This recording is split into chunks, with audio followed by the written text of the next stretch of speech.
Here. Go. Well, they have to identify themselves.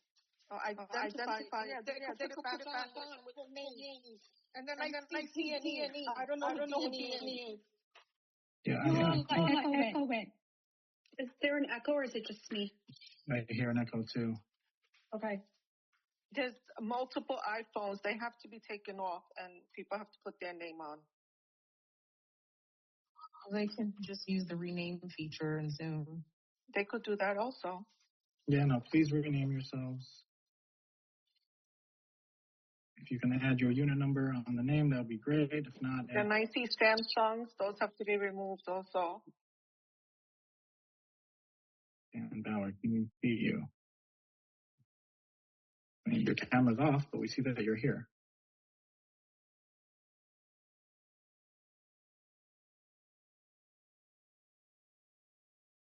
Do you want the camera on too?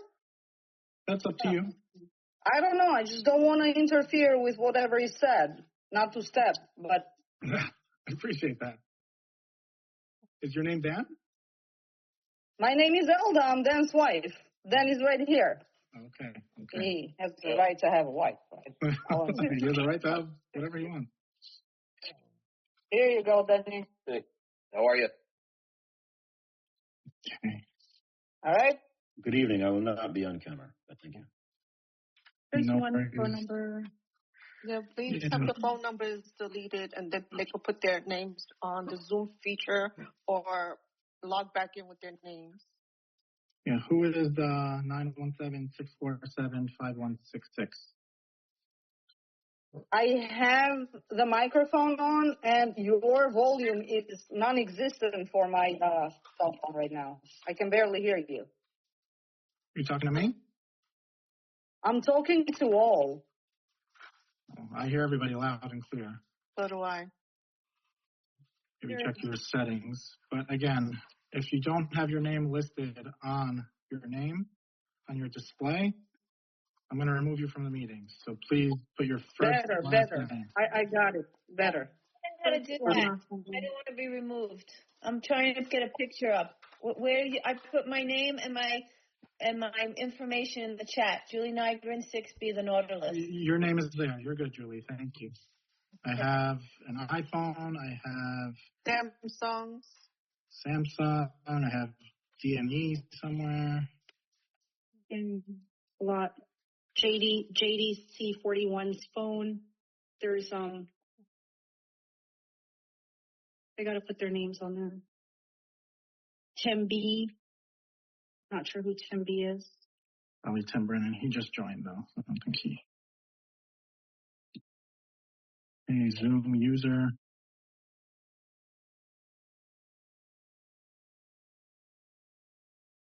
Hey, Tim. Tim, do you know how to change your name? I'll change it for you. What do I need to say? Just first and last name. Remind me your unit number, please. 6D on the read. Sure.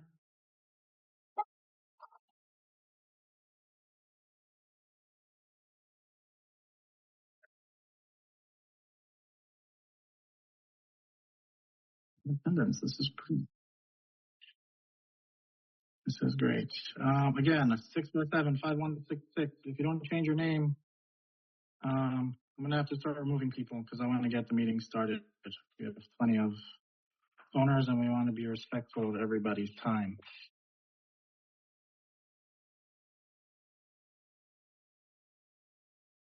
Eugene, iPhone 286, J2D41's iPhone. All of you, please change your display name to your first and last name.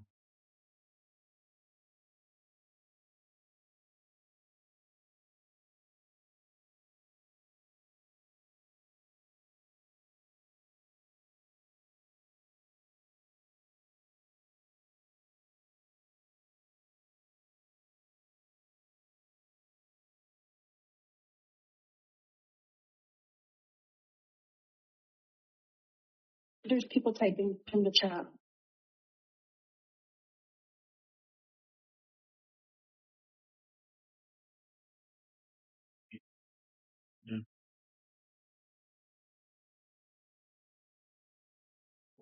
Yeah, Karen, your name is not I think it's showing. Karen. Karen 7F. I mean, I have a few iPhones here. I don't even know which one to change.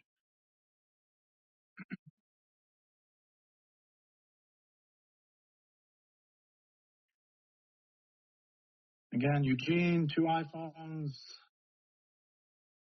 M. Garcia. Please change your name. Samsung. Give you guys another minute or two, and I'm going to start kicking people out. Zoom user.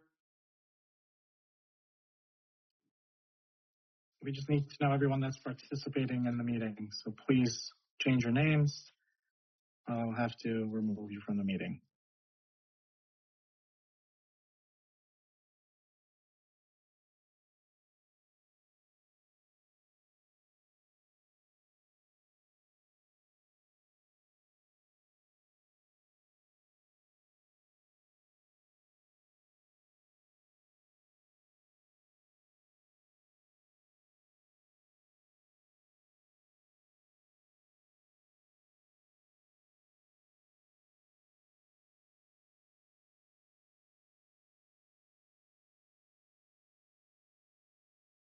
Can you hear me?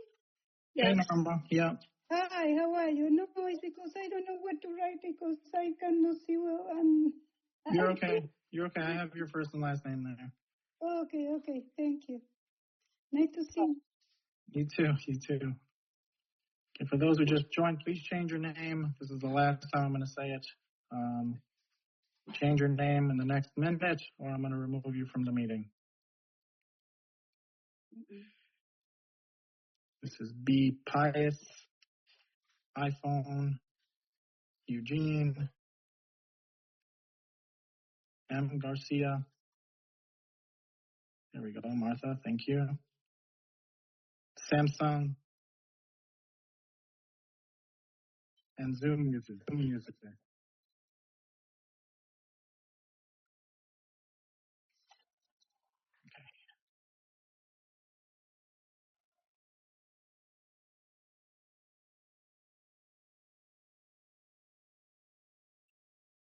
People. Stefan from Ace Project Management said he's running a little bit late, but we'll get started without him. Daniel, I think you should give people a little bit of grace. People don't know how to change their names.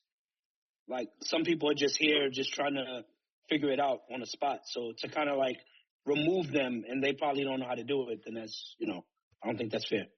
But Daniel could do it also. They have to identify themselves. Right. Or go on the Zoom feature, one or the other.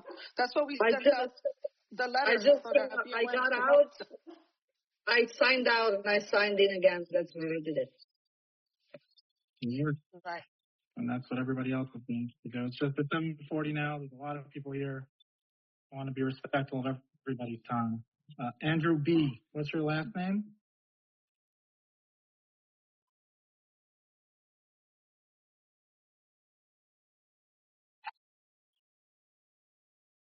Yes, Ben. Bennett? That's correct. Did you change the name or just disappeared on me? Oh, here you are. Samsung FM A366U1. What's your unit number, Andrew?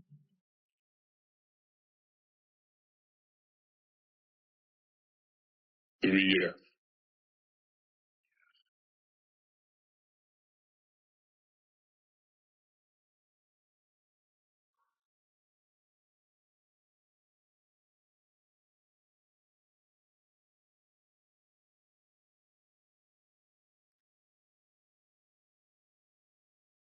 They have everybody, right? Nobody in here without a full name? Samsung SMA366U1. Okay. Moving. Yeah, that should be everybody. Have some more people joining, but let's get started. Thank you so much, everybody, for joining. You see with the turnout that we have. that a lot of people are interested in what we are going to talk about tonight. We're going to save all the Q&A for the end, so the presenters will speak. So save your questions, write them in the chat, but save them for the end. And we'll have an open Q&A. You'll have plenty of time to have your concerns addressed.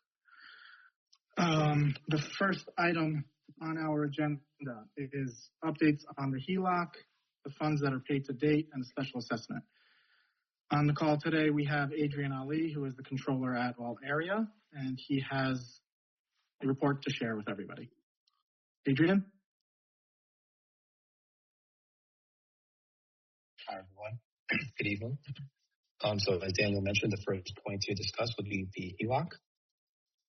So just some basic information. So first, Ocean Breeze entered/closed on a HELOC loan in July 2024 in the amount of $3 million with an interest rate of 7% and with the maturity date of July 24, 2036. During the first 18 months of the loan will be considered a draw period, meaning that the borrower may draw funds up to $3 million during this period, and the borrower is only required to pay interest payments only based on the principal that has been drawn against. Once the loan draw period has come to an end, the loan will be fully amortized into a loan which has to be paid back in 10 years, where the borrower is required to pay principal and interest payments based on the amount that has been drawn versus the $3 million.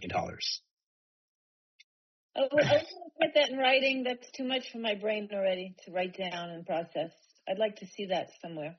I have to just say that. I can't follow what you just said. Okay. Again, please keep all your questions for the end, but this meeting will be recorded. That's super important, and I didn't want to forget. I need to understand the loan. Are we going to get that in writing? Understood. But as Daniel stated, the Zoom is being recorded, so this will be shared. Right. And at the end, if enough questions and demand is needed for another certain details, I'll certainly talk to the board about distributing that.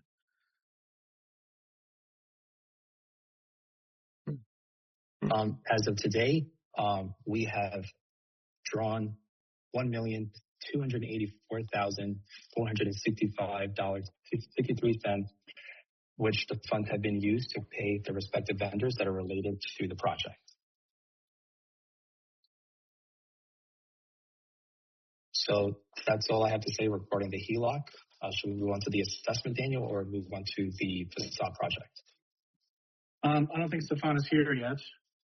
So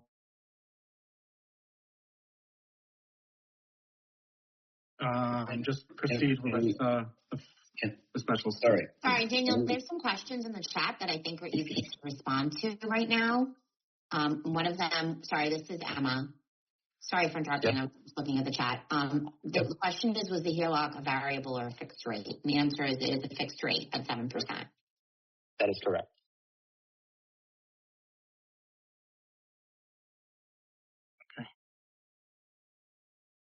Oh, Stefan is actually here. So if you want to quickly go over the assessment and how that was. Sorry, there's just a lot of people in the waiting room. How that was decided, how it was implemented, all that good stuff. Emma can also verify how that was calculated. Daniel, can we just take a couple of seconds? There's a few more questions that are coming up, and I think we should just knock them out now. They're in the chat. And first, I want to clarify that I am not the lawyer for All Area, although there seems to be a shareholder, a unit owner, homeowner who makes these representations. Not quite sure why. I am the attorney that was retained by the board for the HOA. I do not represent All Area. I represent the HOA. The lender on the loan was Capital One, remains Capital One. The loan, as explained, was an 18-month draw period, which made it so that you didn't have to pay interest on money you weren't using. No, we're only paying interest. That's correct. But you're only paying interest on the money that you drew. Correct. So the reason that it was set up with a draw period and then frozen into a set loan term was so that the board wasn't taking more money than was actually necessary for the project itself. but had the money available to them in case it was needed to avoid the need for a massive assessment. So we're going to get right to the capital project in a second. I'm sorry, I have my eye on the questions as I'm talking because I want to make sure everybody's questions are being handled. I will say this, to the extent that there is a homeowner here who is represented by counsel and poses questions, I will not respond to those questions because I can't speak to this homeowner because they are represented by counsel. So I am not going to be addressing the questions that individual is putting into the chat as they're represented by counsel. So if you see me ignoring questions, that's the reason for it. It's not because I'm being difficult. And I don't work for Smith Bustle Jacobs. I'm one of the owners of Smith Bustle Jacobs. I'm one of the partners, the equity partners here. To be clear, there was another comment here that misrepresented who I am. Right. Yeah, no, that's like going off the questions. It just could get very. It does, but it's nice to know that we're actually responding since people are putting things in writing that are misconstruing what's being said and how it's being said. I want to make sure that we're clarifying as we go along. I know there was some frustration that's been expressed in the past. I'm here tonight so that the board has the lawyer here to give full transparency since there's allegations that there hasn't been transparency. I'm answering whatever questions come up as far as, and there are some questions about books and records, and we can get to that once we're done with the presentation portion, and I'll be happy to address it. I haven't deleted any comments in the chat. I don't have the ability to do that, so please do not accuse me of doing that. I wouldn't even know how. Once again, for all of you that can see the chat, if you see me ignoring long questions from someone, it's because they're represented by counsel, and I can't address them. So if there are any other questions with respect to the loan, I'll monitor the chat, and I'll happily come back to those. But I think that you were going to go over the assessment that's being imposed.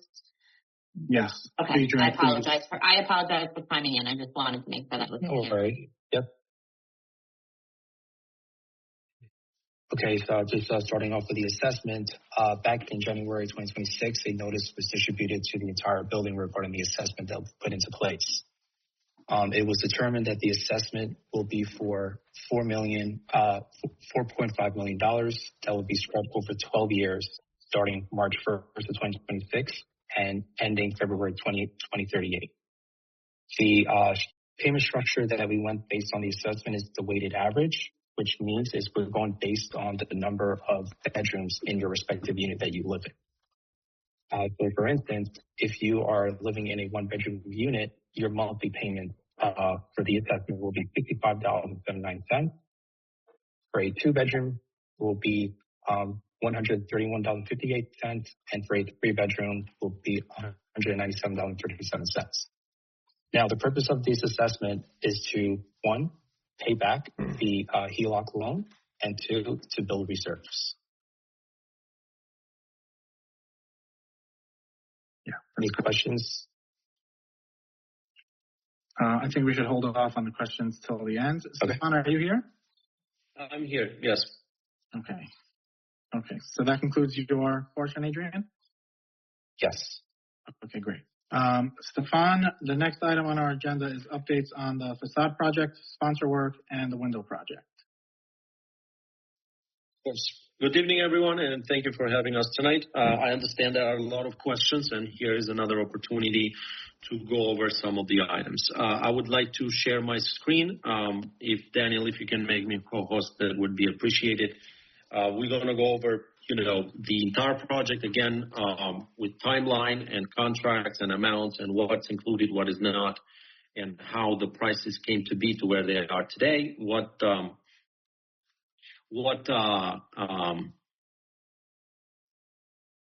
the sponsor is covering, what we are covering, how the sponsor is paying, and all of that. I will take questions at the end. For now, I'll share my screen for a moment. I want to go over the budget. I know there is a lot of questions about the finances, and then we're going to check all of the items that we will discuss here versus actual contracts. And there is a lot of questions about the facade, okay? The facade. This is the budget for the facade. That's exactly where we stand in terms of cost of the facade. It includes all three buildings, the scaffolding for the three buildings, the work for the three buildings. The buildings are the Coral, Nautilus, and the Reef.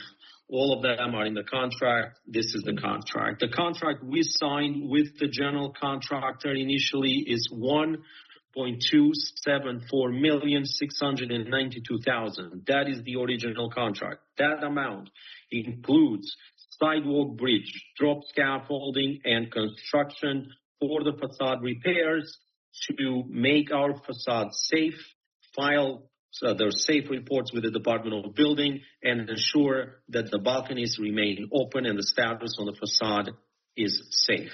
That is our original cost.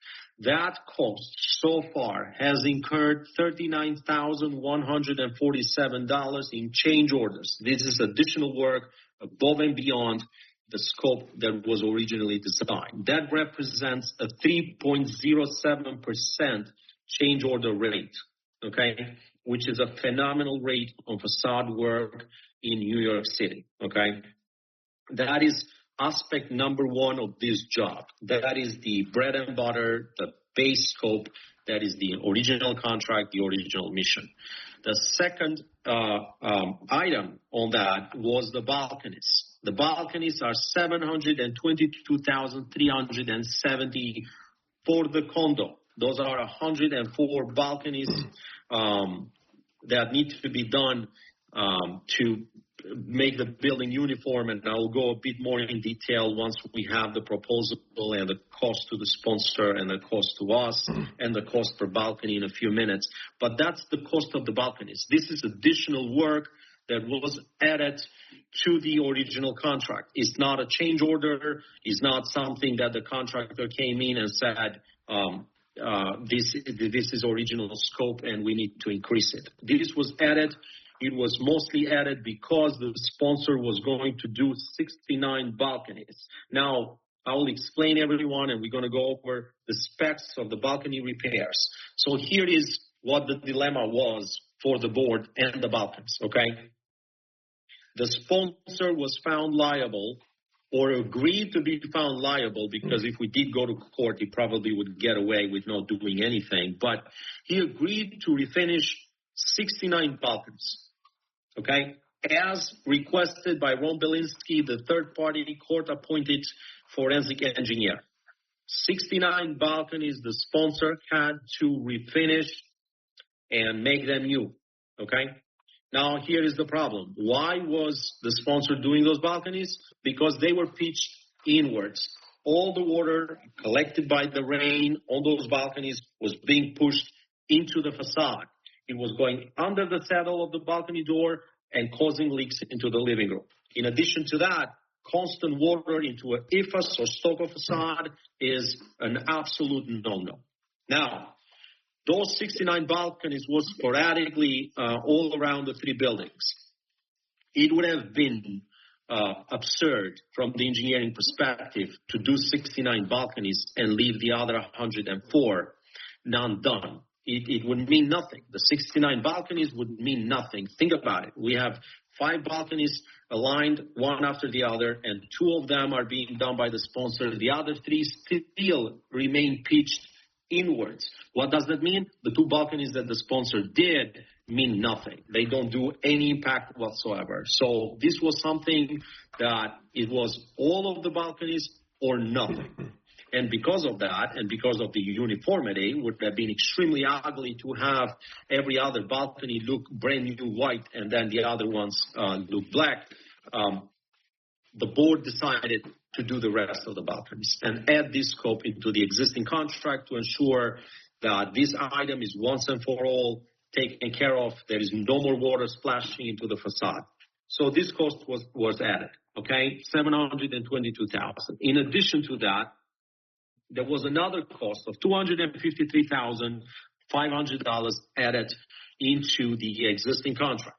So what happened was the board inquired whether we can do something about all of this algae growing around the facade and all of these dark spots that have accumulated over the years because of the balconies being pitched inwards and all of the water being splashed into the facade. The engineers recommended a new coating for the entire building.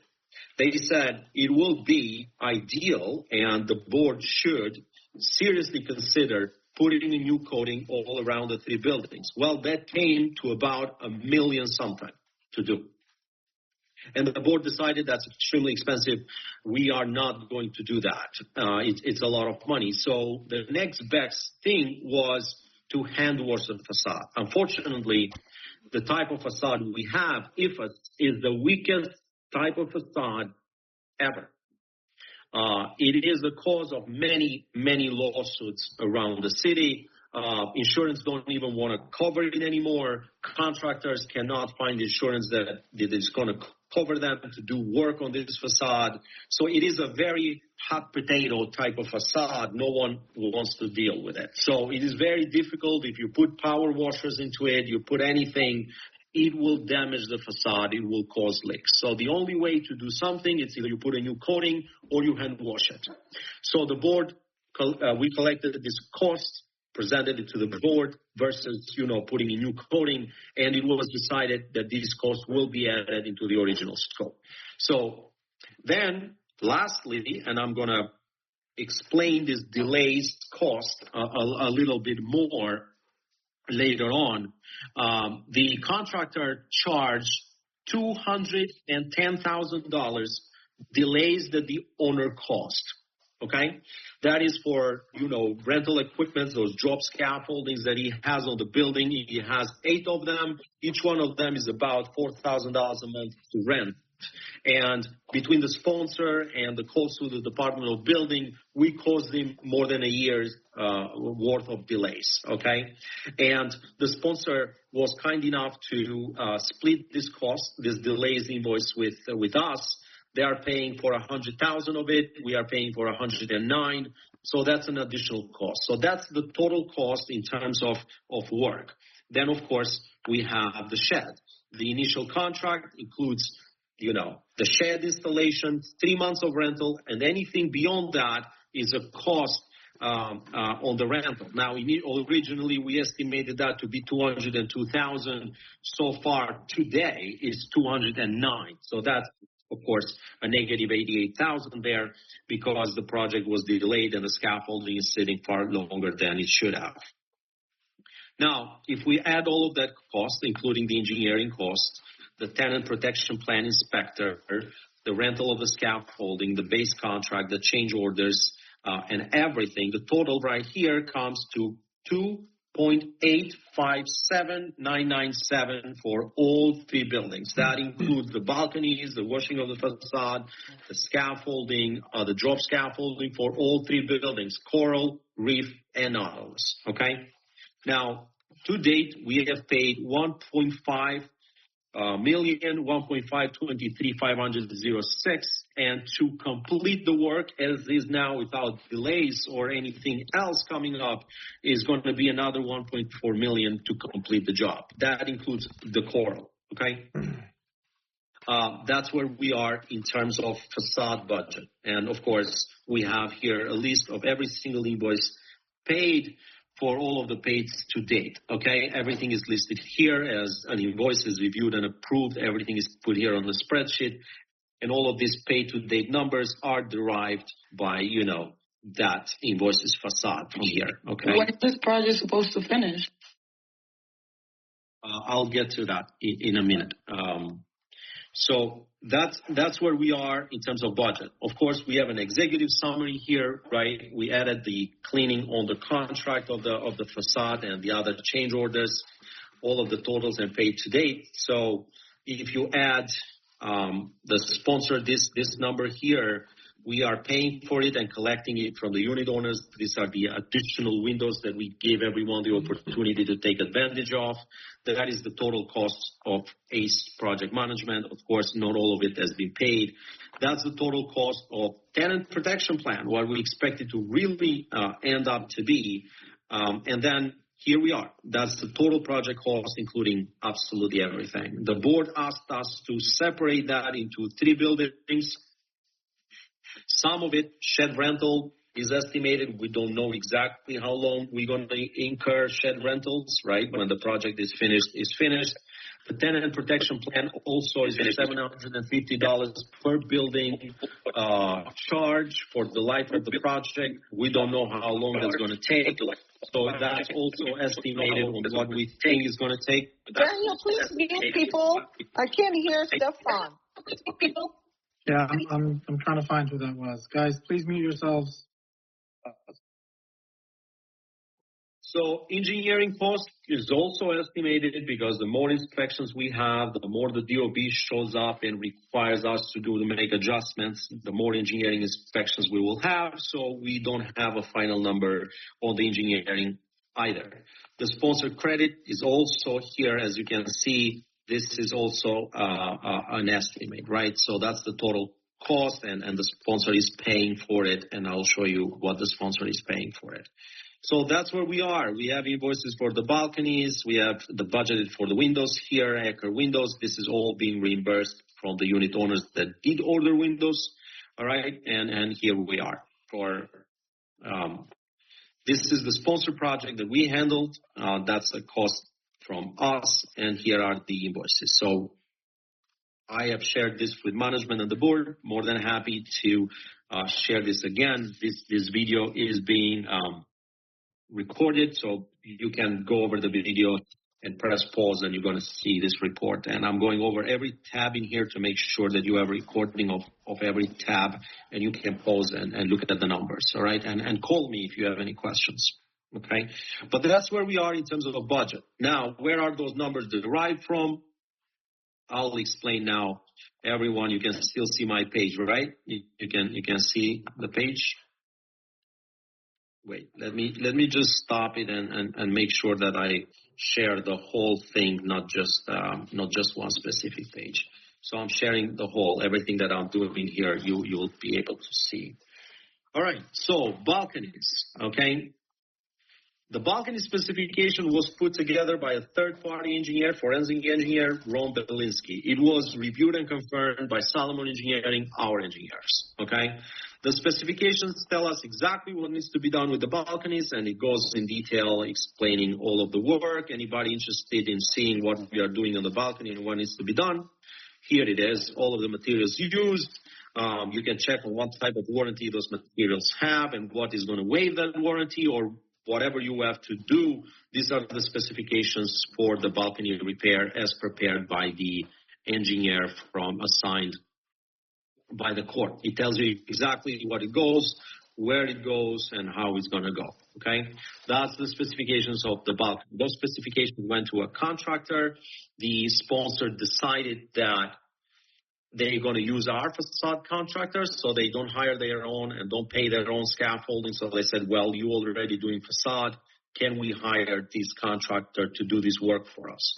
And the contractor, of course, sent a proposal to all of us, and here it is, okay? This is the proposal. It was sent on March of 2024, okay? So total cost, Nautilus, Reef, and Coral House. These are the costs per building. 54 single balconies, 5,850 each. 12 double balconies, 8,125 each. And it breaks it down. So Coral House has 72 single balconies at 5,850 each. That's the total cost to do the balconies, okay? The whole thing. Now, the contractor doesn't know that is the sponsor and the condo when this proposal is prepared, right? He sends it to us. We discuss it with the sponsor. The sponsor agrees with the price, thinks it's a great price, says, let's go ahead with it, okay? So what happens from there is the following. The sponsor wants his own invoice. He doesn't want to give us money. He doesn't want to deal with us in contracts. He's saying, well, I have my balconies, okay, that I need to take care of, is 69 balconies. Here are my balconies. Give me my own invoice. I'll take care of it, okay? So contractor puts together the invoice and sends it to the sponsor directly. Sponsor pays the contractor directly. We don't see this money. We have no idea if the sponsor is paying or not. But with what I hear from the contractor, he's getting paid from the sponsor, okay? So sponsor is paying $459,195 based on the balconies that the third-party engineer told him to do, okay? Now, we get our own invoice, all right? So here is the invoice. This is the condo. All right. The condo, of course, has 104, has more than the sponsor, and the condo pays 722,370. That's where that number comes from that is put on the budget. All right. We pay the contractor directly. Sponsor pays directly. We pay directly. Nothing to do with each other. Okay. That's the balcony. Okay. Now, facade washing, same thing. All right. We collected proposals. Board approved. It was added in the contract. It was prepared by the engineers on what needs to be done and what the quantity is. Salomon Engineering determined that hand washing only can be done on this facade. Otherwise, there will be damages. All the contractor had to do is put $3 a square foot, and voila, the price came out. Okay, that's Nautilus. Then we have the reef. The same thing. The engineer decided hand washing IFAS only hand washing, 24,896 square foot, $3. This is the cost for reef, and of course the coral, 27,947 square feet, $3, 83,000 and whatever, $841. So the facade washing, all of those numbers in the budget that we just showed you come from these proposals. Of course, this has nothing to do with the sponsor. This is us, and it is being added into the AIA so that it's being paid as work is completed. Now, there were questions about whether coral was included or not, right?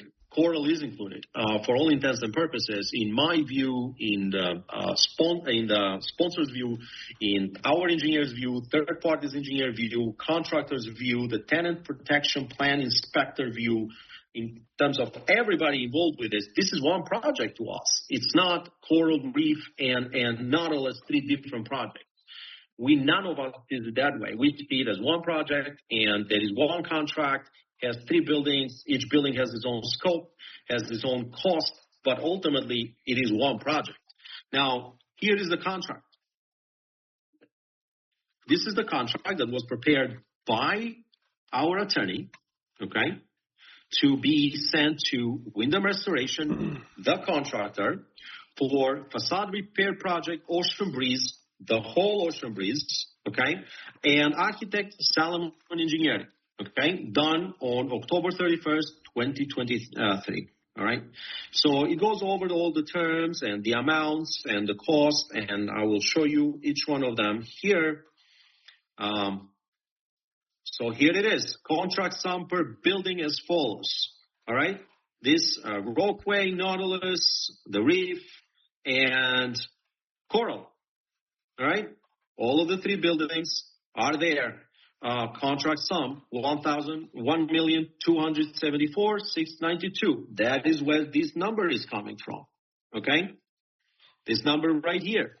And this number was the facade washing, and this number was the balcony, okay? So that's where all these numbers are coming from. And it includes all of the three buildings in one contract. All right. So everybody looks at it from a perspective that this is one contract and it goes over all of the terms. We are listed there as the owner's rep, the contractor representative. Okay. It includes all of the drawings, the contractor signed, the insurance requirements. And ultimately at the bottom, if I keep scrolling, is going to show the bid forms. Okay. Here they are. All of the bid forms with a cost. It breaks down the actual work, the scaffolding work, the general condition work, and all of that. And it is for every building. All three buildings get their own bid sheet, their own cost, and they are all part of one contract. Okay? Now, what does that mean? All right, it's partial of lien, waivers, and everything, including the drawings from the contractor, are included in this contract. You will see in here the drawings to make sure that everything is included, every building, the entire scope of work in this contract signed, all of it is included. And I understand there were questions about Coral being one of them or not. It is. And I can show you that the drawings for Coral as well are included in here. So yes, everything is included. It's one project in our view. Just want to scroll to the next building for a minute. This is Reef, and then at the bottom should be Coral. So here is Coral, the drawings for Coral. Okay, it says, I know this is upside down. I'm sorry for that, but right in here it says Coral. Okay, Coral House right in here. Those are the drawings for Coral, all included in this contract. All right. Hopefully that will put the bad question about Coral. Now, with that said, we have the last application for payment from where all these paid to date for the contractor come in.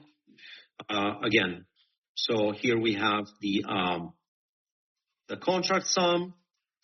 This is the additional amounts that we increased by the washing of the facade and the 3.7%. So some of them may still need to be updated. But ultimately, we end up with a new contract sum of $1,615,000.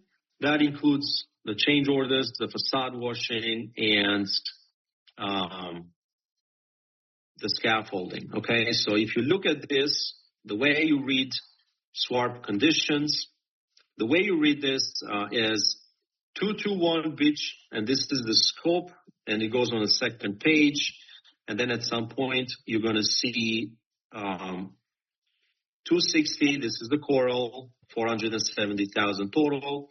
All of them are included in here, and then there is a grand total. This is previous applications that were paid. This is what is being charged this period. This is materials stored to date. This is total completed and stored to date. This is percentage of work completed as a weighted average between the entire project as one, not Coral separately. I understand Coral has not been touched, but the other two buildings have been touched so much that the overall project percentage stands at 56,000. Okay, balance to finish in terms of the contractor view is 698. It does not include the balconies. Don't get too happy. That's not the remaining balance. All right, and it doesn't include the rental for the scaffold. But at the bottom, somewhere in here, you're going to see change order 1. That is facade washing, okay? And you're going to see change order 1 on every building, and it's going to be the facade washing that was added in here, okay? So that's where we stand. This is signed by the engineer. No objections to payment. Is notarized by contractor, and everybody's in agreement. Once the engineer confirms, does the inspections and confirms those quantities as done, then he puts his seal on top of it, confirming that this work is approved for payment. Then it comes to me. I review. I make sure the waiver of liens, everything is in order. The signatures are there.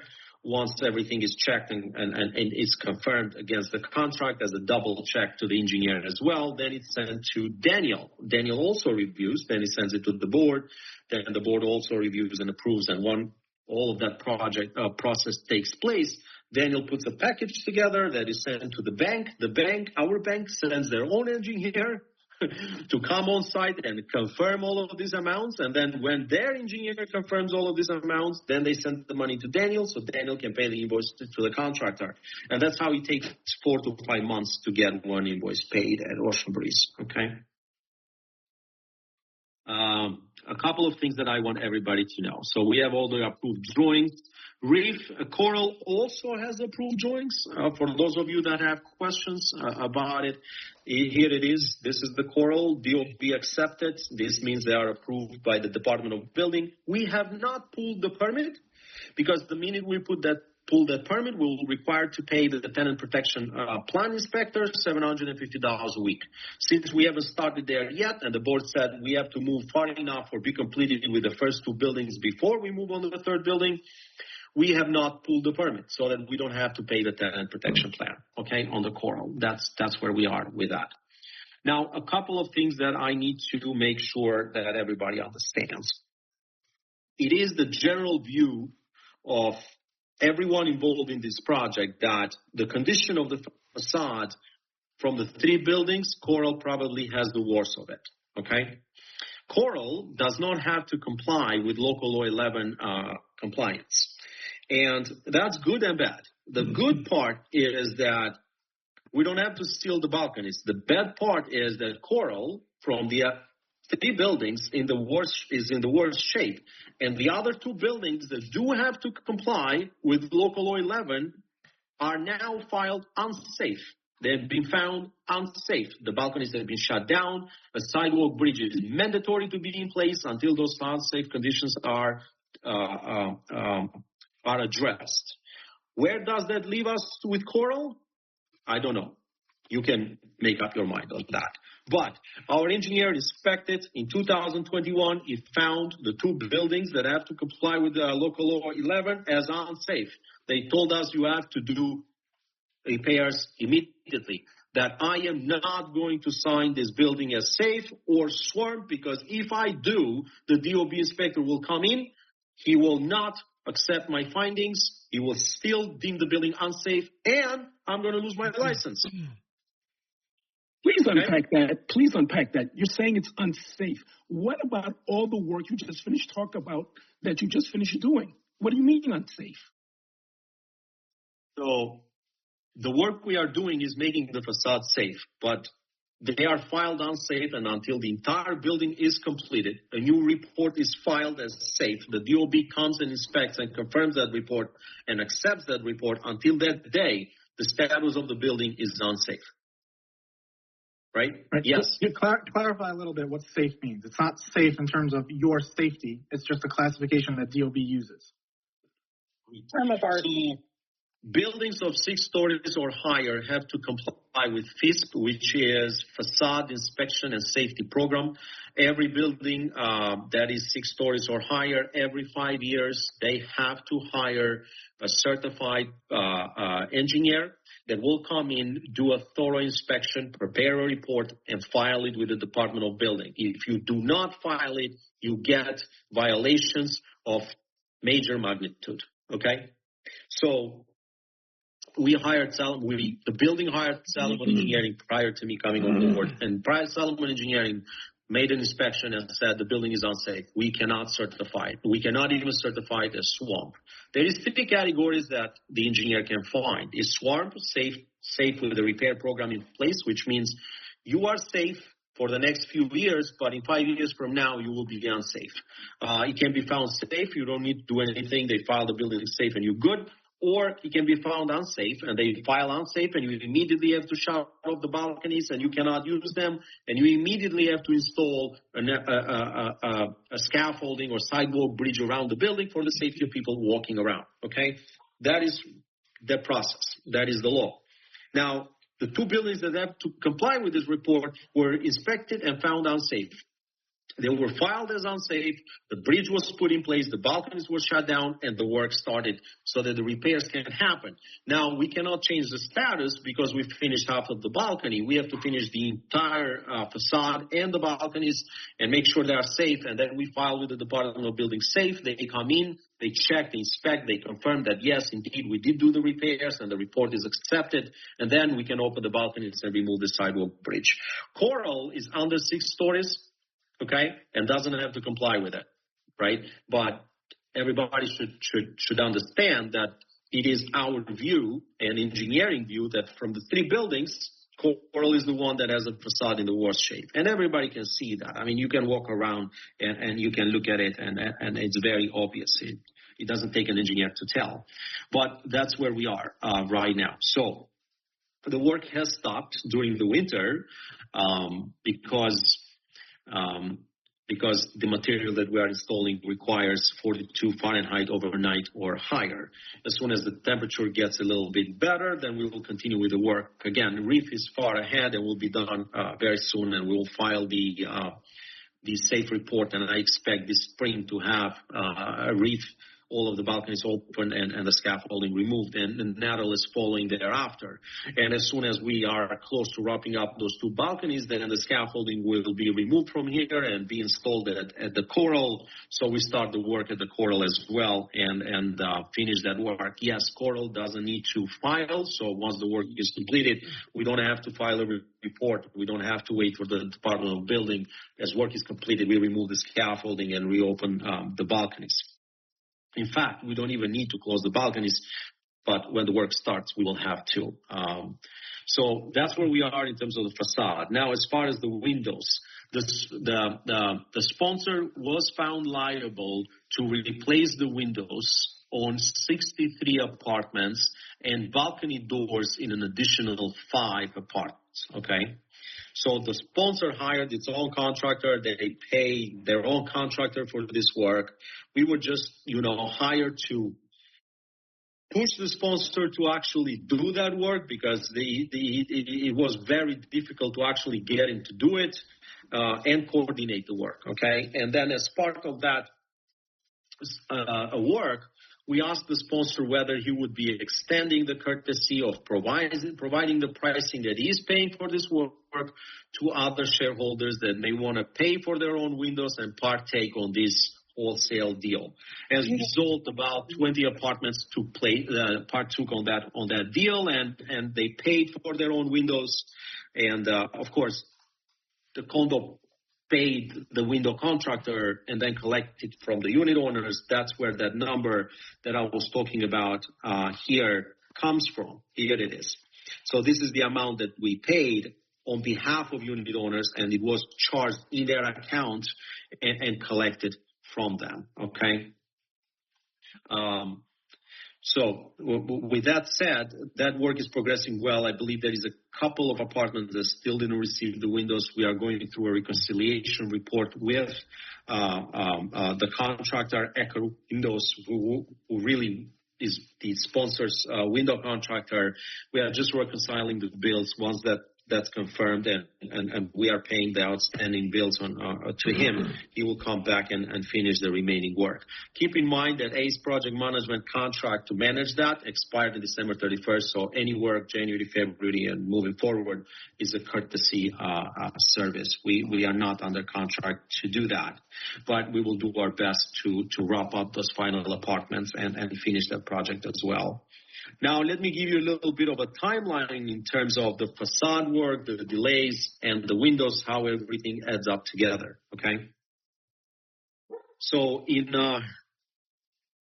we signed the contract with the contractor in October of 2023, and our plan was to start in the spring to do the work. Due to the unsafe filing of the FISP report, we were forced to install the sidewalk bridge, whether we wanted or not, whether we were ready to start for work or not, in February of 2024. Okay, we were forced to do that. We had to do that. This filing was unsafe. It was mandatory for the sidewalk bridge to be installed. So we installed the sidewalk bridge in February of 2024 with the hopes that the facade is going to start in the spring of 2024, okay? At the same time, the attorneys, myself, the third-party engineer, forensic engineer, and the board of that time had a deal with the sponsor that he will pay for the 69 balconies. He will replace the windows for 63 balconies, all right? So that deal was done. Now, as we started the project, the forensic engineer, our engineers, and everybody said, well, you continue with the facade, do the balconies, do your thing. So we started demoing the first lines of the balconies on Nautilus and the Reef, okay? So two lines or 4 lines were demoed. And then the engineers came from inspection. They found conditions that they didn't know existed. And both engineers were in agreement, and they said, you have to stop the work. You cannot continue because the windows have to be installed first on those balconies, okay? So we stopped the work, and we were waiting for the sponsor to install the windows, all right? So the sponsor said, I'm ordering the windows now. You will get them right away. We waited a month, 2, 3, 4, Nothing. After 4 months, we asked the sponsor to provide proof that the windows were ordered. He had no proof. In fact, the windows were not ordered. Again, he continued, I'm working on it. A check is going out. The window will be replaced by November. You're going to have the windows on site. Okay. Everybody in agreement. Attorneys in agreement. Everyone. November comes along. No windows. Ultimately, the windows came in February of 2025. Okay. So voila, a year of delay caused by the sponsor. When we started the work in February 2025, the windows came. We tried to concentrate our work on the reef, on the lines that the demo was completed, and started putting the windows there so that the balcony work can proceed thereafter. Okay, so we did I believe, the DNC and the A line on the reef, which was the ones that were ready. We try to concentrate the window replacement on those lines first so that the contractor can proceed. Then we proceeded, and unfortunately from there we had a multitude of, the weather was not really cooperating. If you look back, that entire spring was rain, so we couldn't really work much. But as soon as the rain stopped, then the DOB calls started. Okay, so we had a multitude of inspectors coming in. People were complaining, calling the DOB for a board-approved, permitted project. And the DOB comes once and they let you go, comes twice and they let you go, but on the third time, they don't come for free, all right? They will find violations. They gave stop work order violations, change that, stop here, go there. They caused a lot of delays on that end as well, okay? Nevertheless, there were issues with the process on windows and the balconies, and we had to bring the engineers over and over, back and forth, to ensure that the process is in place.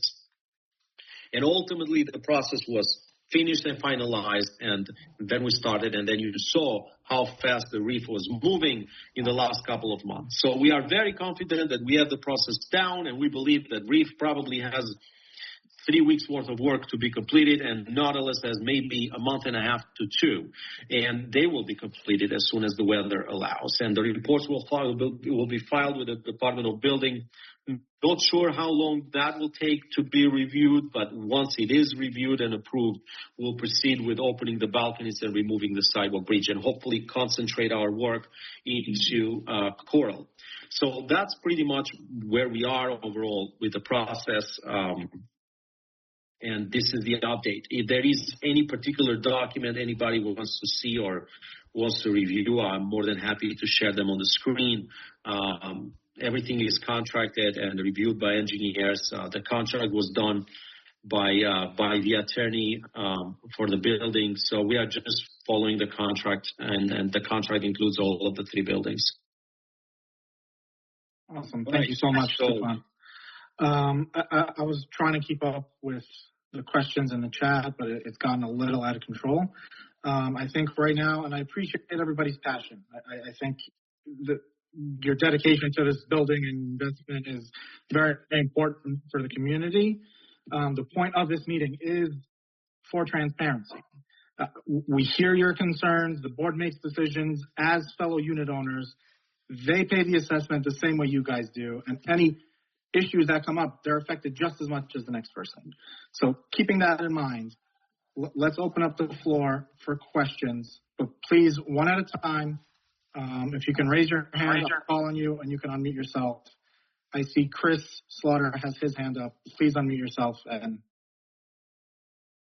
go for it. I can't. I think you have to unmute him. I believe. No, everybody has the ability. No, I only had my hand up because it felt like it was going for too long and everyone had questions. So I only had my hand up so that we can ask questions. It wasn't necessarily for me. Understood. Thank you, Chris. And just for the record, and I know Stefan, he kind of said a lot of information there.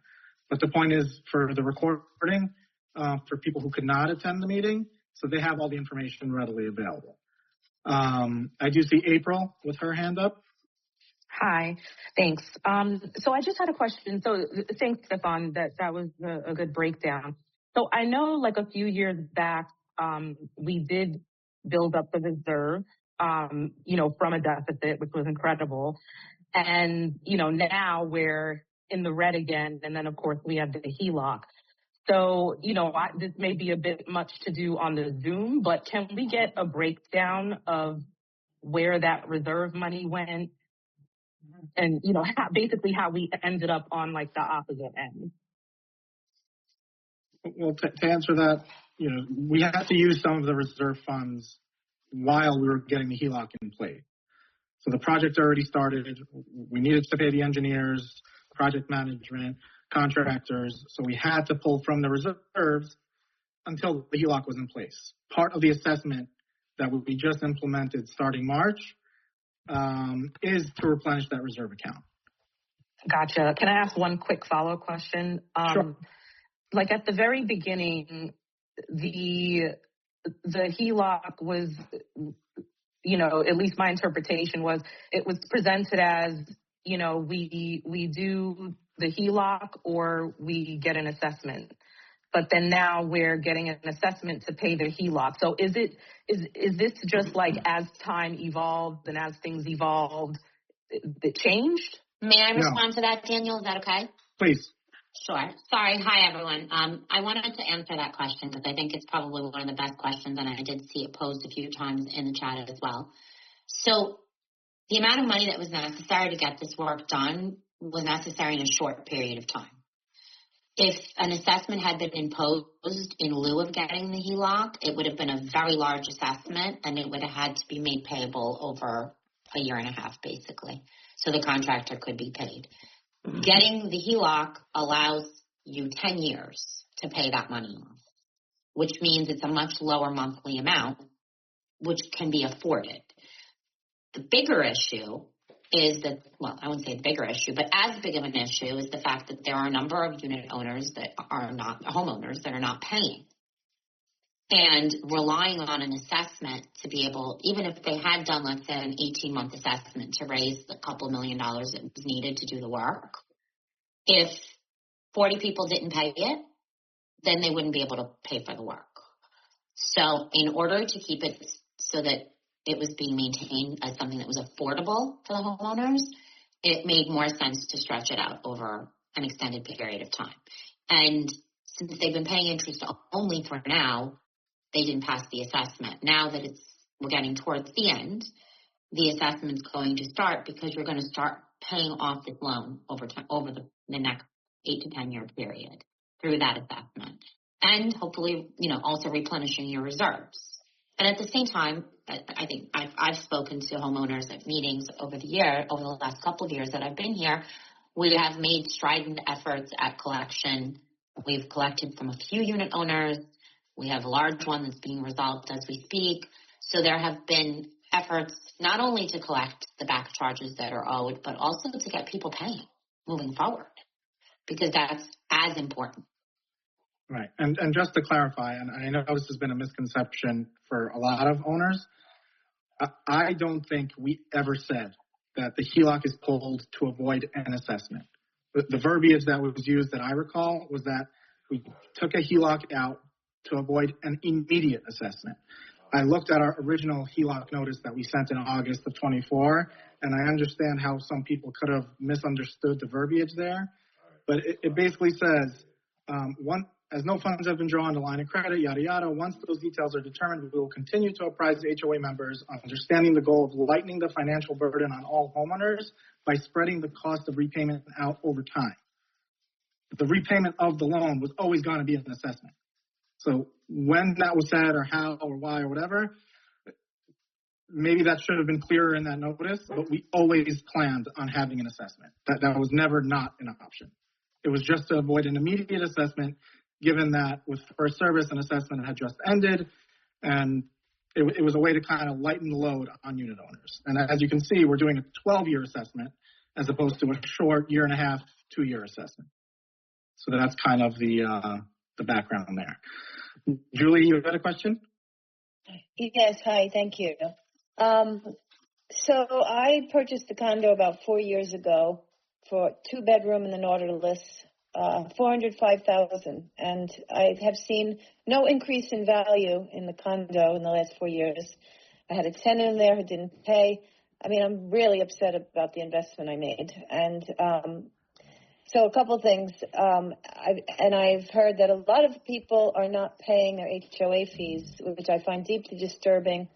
Me, despite not collecting rent, I made sure I paid all my bills. I basically paid for someone to live there, and a couple things. I mean, why isn't the value of the real estate going up? And in fact, it's going down. Okay, I just saw a 2-bedroom on Zillow for $324. What is being done for people who don't pay? And how are we collectively going to keep the value of our real estate up? I can address the payment issue. So when we were hired about 1.5 years, 2 years ago, no, it was about 1.5 years ago, we were taking over from the attorney that was here prior to us that had commenced, I want to say 15 to 18 separate actions seeking to collect from homeowners who were heavily in arrears. It has taken some time to correct some mistakes that were made in that process. We have collected on quite a few. The board does make aggressive efforts. The people are put in legal. Unfortunately, you as a landlord, having had a tenant who didn't pay, you were able to take your tenant to landlord-tenant court. Hopefully you didn't have to go through all that. But if you did, I did. Yeah, and that's a shitty process, excuse my French, but it's actually a lot easier than it is for the condo to collect HOA dues, because when you have a tenant, you can go into landlord-tenant court, and if they don't pay, they get evicted. And it might take 12 months. No, it took about 1.5 years, almost 2 years. Okay, and that's a generous time. I mean, landlord-tenant court used to be faster. We represent tons of co-ops, so I'm there all the time for our co-ops, but it's significantly easier than it is in a condo. In an HOA and a condo, because you're both, a lien gets put against the unit, and then what should happen is a foreclosure proceeding should be commenced.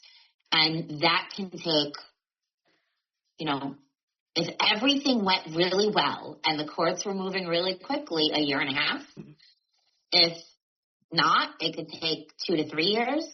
Your old attorney did not commence foreclosure proceedings. He commenced money actions, which basically just means he sued them for the money. And if they didn't pay, then there would just be a judgment issued, which you're going to be more sophisticated here because you're a landlord, so you understand the difference.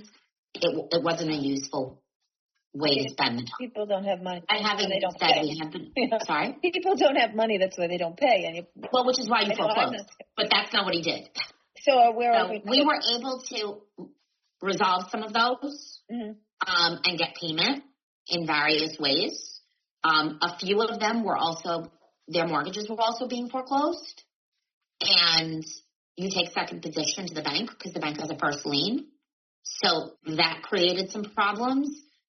We have a very large one that's being resolved as we speak, which is going to take a nice number off. But I'm not going to lie and say there aren't a number of others still out there that are pending, because there are at various stages of the process. Unfortunately, as painful as landlord-tenant court is, Supreme Court foreclosures are even longer. I can't speak to what went on for the 6, 7, 8, 9, 10 years before I got here, where these arrears were building, because that's literally how much time you're talking about on some of these files, and why it was allowed to go as far as it did. I can only speak to what the board is doing currently, and I will tell you that anytime someone gets beyond a certain dollar amount, they're referred to legal, and we move forward with the proceedings. So we do try to make smart decisions in spending your money on fees, right? Because if we know that there's a lender foreclosure pending and that there's no equity there, we try to move that case along so that we can get a paying unit owner in. But that's a process. And the wheels of justice, unfortunately, you felt it firsthand, they do grind very slowly. More than pushing it as fast as we possibly can, there's not much else we can do. What I can say, though, is as those people are paying, as people are learning that there are true consequences to not paying your HOA dues, people will pay. And unfortunately, for so long, there were no consequences. So it's ended, hopefully, right? That there are consequences, because sickened by people who get away with not paying. There are people there. Look, we have served subtenants with assignments of rents, demanding that they pay us directly. I have had at least 2 homeowners who have ended up selling their units once they realized that we weren't going to back off and paying the common charges. It's all about how aggressive we are in the collection process, and we're pretty aggressive. Yeah, I hope so. Sometimes maybe too aggressive, but that's our job. It's not acceptable not to pay. I completely agree with you. And other people pay. You know, Can we get to some of the other questions? I don't buy myself a cup of coffee anymore because I can't afford anything. Yeah, Wait, I have another question. Excuse me. And so like when you see a condo, a 2-bedroom on sale for $324, is this what's going to happen now? All these foreclosures are going to hit the market, and the value of our condos are way down? Well, it depends on the condition of the apartment also. We had a sale last year of a 2-bedroom apartment that went for $455. And it's the condition of the apartment. There are various circumstances that play into it. I don't think we can really comment on the market, because the market is the market, and it's not always a factor of the property, but the market itself, and it's rising rates and prices not always going up. But in the long term, in New York City, everything goes up, and I've been eventually over the long term. I agree with move on, please. We have to move on. Yeah, Julie, I'm sorry. But this is crazy. All right, okay, guys, calm down. She had a few questions. George, I see your hand up, please. Yes, I have a question. This is directed to Stefan. Stefan, are you there? Yes, I'm here. Okay. From your experience, how much, in terms of cost, how much would the cost be to do the local law 11 for Nautilus and the Reef? How much would that be? How much would that cost be, generally speaking? Well, we have it here. Let me share my screen one more time. We actually broke it down at the request of the board. So here we are. Nautilus is 1.197. Reef is 1 million. So if you join those two, you have 2.218, just the Reef and Nautilus. Okay. Well, I'm asking because there's something that's not reconciled with me. Is the Department of Building a credible source? It is. Okay. So according to the Department of Buildings, the local law 11 project for both buildings came to about $216, give or take. So where are we going with $2 million? And then where are we going with George, in order, I'll answer that question. Please do. In order for us to pull a permit from the Department of Building, we have to pay a permit fee. The condo has to pay a permit fee. The condo's permit fee is based on the cost of the project. Did you want us to put $2.2 million on the Department of Building, given that the fee on the Department of Building is a percentage of the cost? Would you recommend we put $2.2 million instead and pay $50,000 in fees, or pay $5,000? Do whatever you need to do. The expression is the math is not mathing. Okay, Department of Building says $216,000. We're in over our heads over $2 million. That's a big difference. So break it down for us so we can understand. That's my question. I am. So when you file a job and you pull a permit, the owner has to pay a permit fee at the Department of Building. Okay, and that permit fee is dependent on the cost of the project. All right, you will pay more, you pay a percentage of the cost, and I don't know exactly from the top of my head what the percentage is, but the higher the project, if we put $2 million at the Department of Building, the fee would be $40,000, where if we put $200,000 at the Department of Building, the fee would be $3,000 to $4,000. And with that thought in mind, the Department of Building amount is by far not correct, not only for our project, but none of the projects in New York City, because ultimately everybody lowballs the cost so that they don't have to pay the high permit costs. Okay, the Department of Building has no access to our contracts. If they did, you will see a bill coming up and revising that and billing us for the rest of the amount. Does that answer your question? So the Department of Buildings It's not a credible source in terms of what the project cost is, because we lowballed the cost when we filed so that we don't have to pay a lot of money. Okay, that doesn't make any sense to me.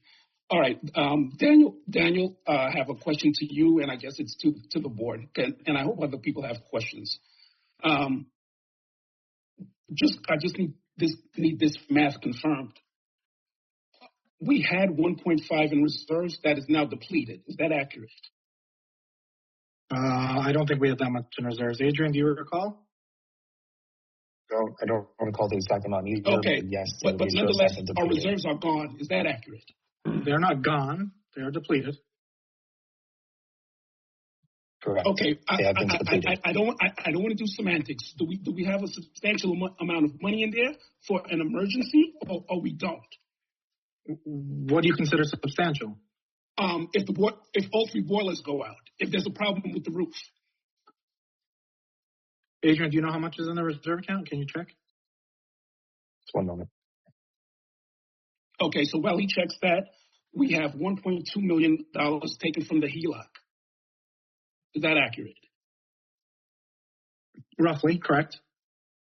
Okay, so my understanding is that the reserves have been depleted, $1.2 million taken from the HELOC, and then there's a mysterious settlement money out there, which no one knows how much that was and how that money was spent. Can you elaborate? What settlement money? The sponsor settlement. There was no money. We didn't get money from the sponsor. Is that? No, there was no money. Right. It was just, yeah. It was a promise to do certain things throughout the property. There was no monetary exchange in terms of what the sponsor was supposed to do? No, there was no monetary exchange with the sponsor at all. We never received a dollar from the sponsor for the time that I've been here. I don't know what happened in 2010 or 15, but from 2023 to date, the sponsor has never given a single dollar directly to the condo. Okay, so the agreement was to do X amount of windows and the work. Correct, and sponsor paying the vendors for them directly. It's just that the sponsor chose to hire our facade contractor because it made financial sense for him, given we already had all of the scaffolding and mobilization in place. So he was hoping to save some money on that end. Hoping so he could save money. Who is our sponsor? Our sponsor is the worst person you could possibly imagine and has hired the most high-paid attorney this city has to offer. Our sponsor is backed by two real estate hedge funds that are in the billions of dollars, and they are the worst counterpart to have. We are lucky. Who chose our sponsors? The sponsors who chose them? They're the people that built it. They built the buildings. We didn't choose the sponsors. We bought into their development. They built the entire community, and everybody bought from them. So when the issues arise, then everybody sued the sponsor, the developer. They are developer, multi-billion-dollar hedge fund developers with very, very high-paid attorneys. So anyone that thinks we should have done a better job with the sponsor, I can tell you they dragged us to court for 15 years, costing the building $150,000 to $200,000 every year. And just by luck, in the end, we got what we got, because if that continued, we would have gotten nothing. Stefan's being modest. It's because of him that we got what we got. Okay, and I'll end with this, and then I will mute. HELOC, a certain amount of money is gone. The reserves, as far as I know, are depleted. That's a lot of money that went out. And when I mean, sometimes the kind of things that are coming back, it's just like, you all don't want us to believe our eyes. My eyes don't see that money. All three buildings look horrendous to me. Okay, so you just need, all of you need to hear that and hear that well. The buildings look horrible. And another thing in terms of frustration, every 5 minutes, it's going to get done. It'll be done in the spring. Maybe it'll be done in Thanksgiving. Maybe Halloween. I don't know. I agree with that. When are these things going to be done? Because we're the ones paying for it. I mean, we try not to make empty promises. I think Stefan can agree with that. The work proceeds as it can. He explained the delays that we've had. It's unfortunate, but these types of projects have been crippling for plenty of buildings. Stefan, before you do answer, just to answer the question regarding the reserves, there's currently about $278,000. Thank you, Adrian.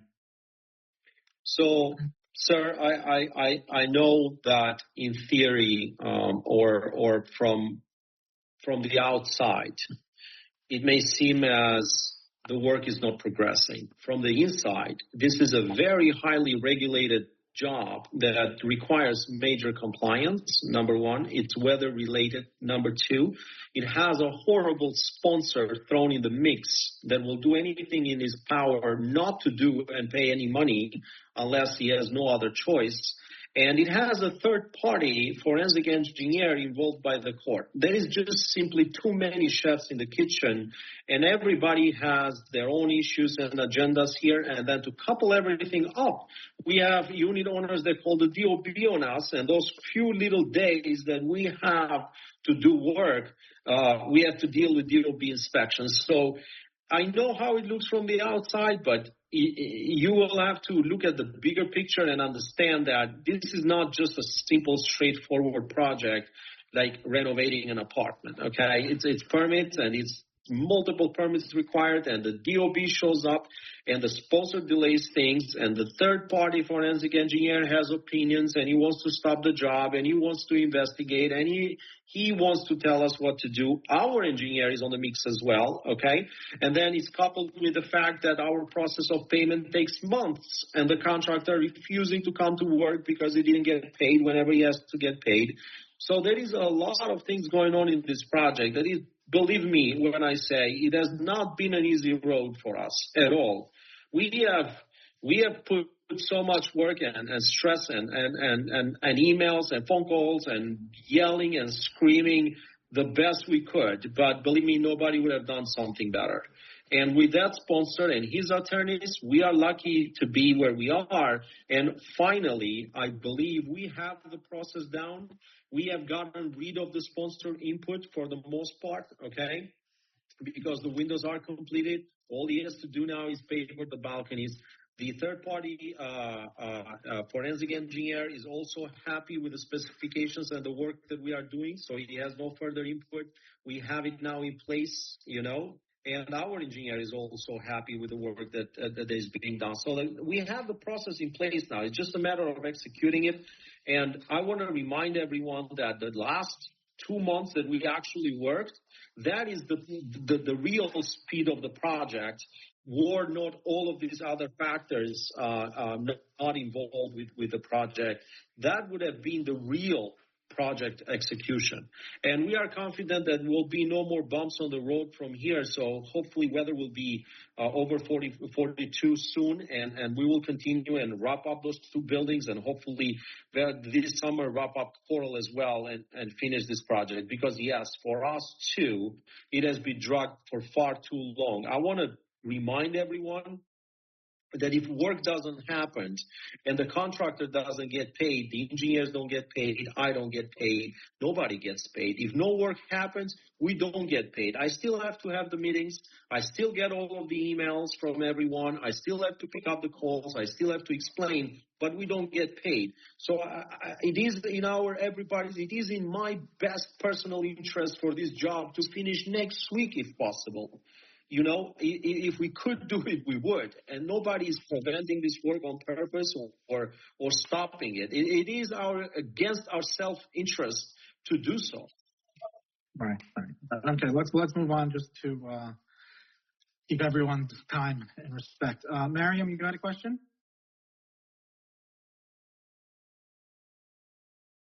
Yes. So this question is for Stefan.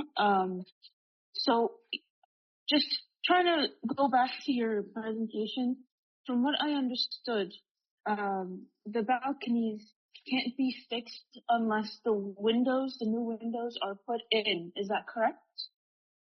Yes. Yes. There is a couple of instances where we did double work because the balconies were done prior to the windows. So in those cases, the contractor has to demo partially the work that he did and redo it again, which we did it. And I believe we have to do it in your apartment as well. I think you meant balcony, right, Stefan? Balcony doors. Correct. But not windows. Balcony doors, yes. And Miriam, she's waiting for windows and balcony door to be installed. We're just having that delay with Ecker Windows until we do the reconciliation of their bills because they're just simply a nightmare. As soon as we reconcile that and make sure that their billing is correct and we pay the outstanding balance, they will come back and install our windows. And then I'll have to bring back the facade contractor and fix that section of the balcony that we just did. But we have to demo again to put those windows up. And I've coordinated that on another apartment as well, and I know I have to do it for her apartment too. Okay, so so that part, because the Nautilus isn't exact. What percentage would you say the Nautilus is complete? Last I heard it was 30, but I'm not sure if that's still correct. It's hard to separate the exact percentage. What we do is by drops. Nautilus has about 22 facade drops in total, and we are done with, I believe, 8 or 9 of them. So. Okay. Yeah. So, going back to the windows, so are you going to, I know you said that you're going to come back and redo those sections. Is that going to require the scaffold? So is the scaffold? No, we're going to do it from the apartment. It will not require a scaffold, no. For the balconies? For the balcony fix or for the windows? It's going to be just a section of the windows don't require scaffolding. Okay? We have protection below, so it should be fine. For the section of the balcony that we have to demo, it's just a couple of inches that we have to rip apart and then put that waterproofing membrane the way the engineers want it, and then we will have to do those inches. The contractor will come back and refinish that. It will come back through your apartment. Not through the scaffolding. Not through the scaffolding. Okay. So then the Nautilus can be completed, the scaffolding removed, even though those windows have not yet arrived. Well, I am hoping that in the next week or two I'll have that ironed out, and I believe the windows will be done before Nautilus actually finishes. But if for any chance the windows are delayed and the facade is completed, no, they will not prevent us from filing safe and removing the scaffolding. Okay, perfect. Thank you. Awesome. Thank you, Mariam. Elizabeth? Yeah, my first question is for Stefan. One of my windows was damaged, and I've been trying to get Lana to schedule, repairs, and she keeps saying that the contractor has to be on site, and nothing has happened in 3 months in this cold winter. So is there any way that I could, email you privately, or can you just talk to Lana to schedule it? Because it's been, like I said, 3 months, and excuses, and nothing has happened. So, Elizabeth, the truth of the matter is that the sponsor's window contractor is trying to charge us for something beyond the proposal that we approved. It's called some plastic dusting that is trying to charge $250 per window, which we have disagreed and denied our responsibility. So we are fighting with him back and forth to ensure that charge is not billed to us. And today we had a call with them, and this week we're going to have a reconciliation of their billing. And that's actually been the real delay because the contractor said, well, we have to figure this out before I come back again on site. So we are working on figuring that out. And our stand is that we're only going to pay on what we approved on the proposal and nothing beyond that. And he's saying, well, I had to use additional materials, but nobody gave him approval to do so. So I'm explaining that so that you understand the true reason behind the delay rather than Lana, who doesn't really know everything, telling you that she's trying. And she is trying. The problem is that the contractor is working with me to get paid first, and we are refusing to pay him certain invoices because they are not aligned with the contract that we signed. So we are working on ironing that out this week or maybe the next, and once that's ironed out and all area has the chance to pay the outstanding invoices, then the contractor will come back and Lana will be successful in her attempts to schedule your apartment. And I promise you, she has been trying in scheduling your apartment, in the background for this entire time, but the contractor is just simply ignoring our requests. And are we worried about the warranty? Because my warranty will probably expire in March. Your warranty is not activated yet. Oh, every window project, the warranty activates when the last thing is completed. That's where the window starts for the entire building. So to a certain degree, this is good for everyone that actually got windows because it's just simply delaying the activation of the warranty. Those warranties are crystal. They come with 5 years warranty, and the warranty is activated on the last day of the project for everyone. Okay, thank you. The warranty actually works on our benefit. Perfect. I have a question. Thank you so much. I have a question for the board as well, for the HOA board, because like I said, I hate to get into the history of this whole project like I did in one of the other meetings that we had. And this is just my personal opinion, but historically, we still have members here of the original board. And there's been like a parade of bad decisions that have been taken, starting with the fact that when people were going into arrears, I think the old president decided that it was cheaper just to like have them be and not pursue them legally. And that's how we got to this financial crisis that we're in, So moving forward, we've had 2 assessments, no meetings, nothing to say, listen, this is what's happening. A HELOC no loan. Meetings? Hold on. A HELOC loan. And nobody's basically having meetings with the residents to say, listen, we're thinking of taking a HELOC loan. Listen, an assessment has to be imposed. We're getting everything through writing. And that to me is a disgrace because we're all working very hard to like basically stay afloat and stay in this community. So moving forward, I'm not really sure if this is in the bylaws or not, but no matter what, the cost of the project moving forward, can we just put in maybe the bylaws moving forward that we can vote on everything, that it's not the board that's going to only speak for us because the board is supposed to have our best interests at heart. But it doesn't seem that way, at least not in the 20 years that I've been here. And the worst part was the HELOC loan that was taken without our consent.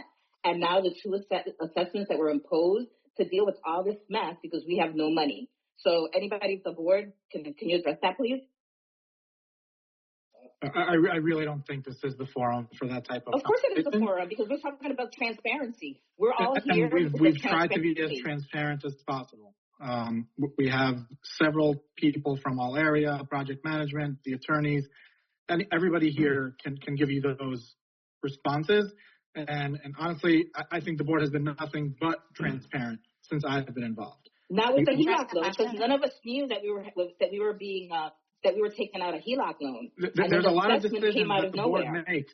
There's a lot of decisions that the board makes that is not disclosed. They disclose it when there was something to disclose. Well, that's what I'm saying, that moving forward... May I answer your question since it's a bylaw question? Thank you. Yes. So if the homeowners of the HOA would like to put a provision in the bylaws that say that the board cannot do any of these things without homeowner approval... Thank you. It would have to be an amendment which would require a vote. 2/3 of the homeowners would have to vote in favor of it. So if that's something that you're interested in, then we can certainly discuss putting that in at the next meeting, at the next unit owner, yes, that is the owner meeting. Yes. It wouldn't have to be in the bylaws. But what I will say is that the reason that HOA bylaws don't require homeowner approval to do things like take a loan to pay for these capital projects is because to get 2/3 of the homeowners to approve anything is virtually impossible. And there are legal obligations. And believe me, I understand the finances of it. And I think you probably have a very realistic view of how you got to where you are. I wasn't around for it, but I think it was, 10, 15 years of not pursuing people properly and making sure things got paid when they should have, that put the building in the hole that it's in and they're trying to claw out of. Absolutely. And everybody's paying for it, right? And I feel, I understand the aggravation and the frustration, but from the other side of that, the HOA has an obligation to do this work to comply with the law. So contrary to the claims that are being blasted throughout, there has been no secret of anything, because there are people who have made books and records requests, have requested to see contracts, they've requested to see management reports, they've requested to see financial records. I personally have responded to those people and told them that they'll be made available. Please schedule an appointment. The problem is that in addition to those requests, they requested a bunch of other stuff that's not books and records, that doesn't make any sense, posed a bunch of questions that they're demanding answers to, are demanding that spreadsheets be prepared for them that don't exist, which nobody is going to sit back and do that. At the end of the day, as a homeowner, you're entitled to review books and records, and nobody's hiding anything. So Stefan's report will be released to the homeowners. Anybody who wants to see it is welcome to see these spreadsheets. There's no secrets being kept. This is public record. But I think that you have to recognize that as a matter of practical reality, if the board had to get homeowner approval to take this loan or pass an assessment to pay for this work, it would have been impossible. And you are getting fined by the city if you're not doing it. Mm-hmm. So there is an element here of, trusting in those that you've elected to make the decisions on your behalf. And I know you guys have been burned in the past. And I don't disagree with why you feel the way that you do. But the reality is these contracts are open for view. Anybody who wants to see them, there's nothing hidden. The invoices are open for view. Anybody who wants to see them, there's nothing hidden. There have been homeowners who have come to the management office and asked to see management reports. They were given management reports. All of these invoices are in the management reports. All of the financial transactions are in the management reports. So there's, contrary to this blast that comes every 30 seconds in the chat, because don't think I don't see it, it's nothing but lies. And I'm going to put it right out there straightforward. It's nothing but lies. Because these people who are asking to see things, I personally have responded to them and asked them to come make an appointment and to come view. Instead, they send out 8-page long ChatGPT letters that just repeat the same nonsense over and over again, and it's not real. I mean, there is a level of politicking that's going on that's causing pandemonium for no reason. Right. If there should be pandemonium, there absolutely should be pandemonium over the fact that there are people, homeowners in this HOA, some of whom are on this call right now, who aren't paying for years and years and years. The fact that there are conditions that have been allowed to get to the point that they're at, requiring this very high level of work, because it is an expensive project. And the problem is, if you don't plan in advance for these things, this is the situation you get into. And, my firm represents over 900 buildings all over the city, and Long Island and Westchester. This is not unusual, but it's a problem that's built up over the years that comes to a head at some point. And then what?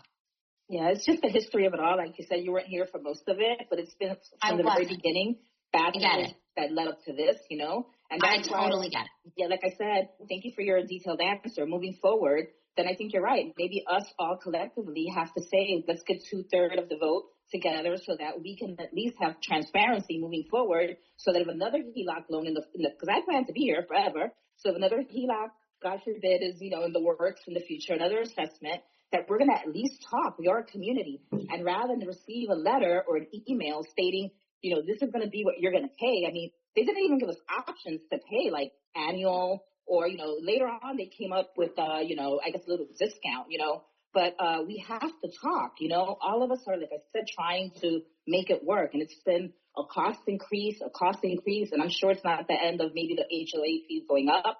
So moving forward, we need to have a meeting in person so that we can discuss these things, And that's my 2 cents. Other people have questions, but Daniel, I disagree with you. This is actually the forum, and thank you so much for answering my question. Liz, just so you know, yeah. You live in my building. Knock on my door. I'll tell you everything you need to know, number one. Number two, we've had so many meetings.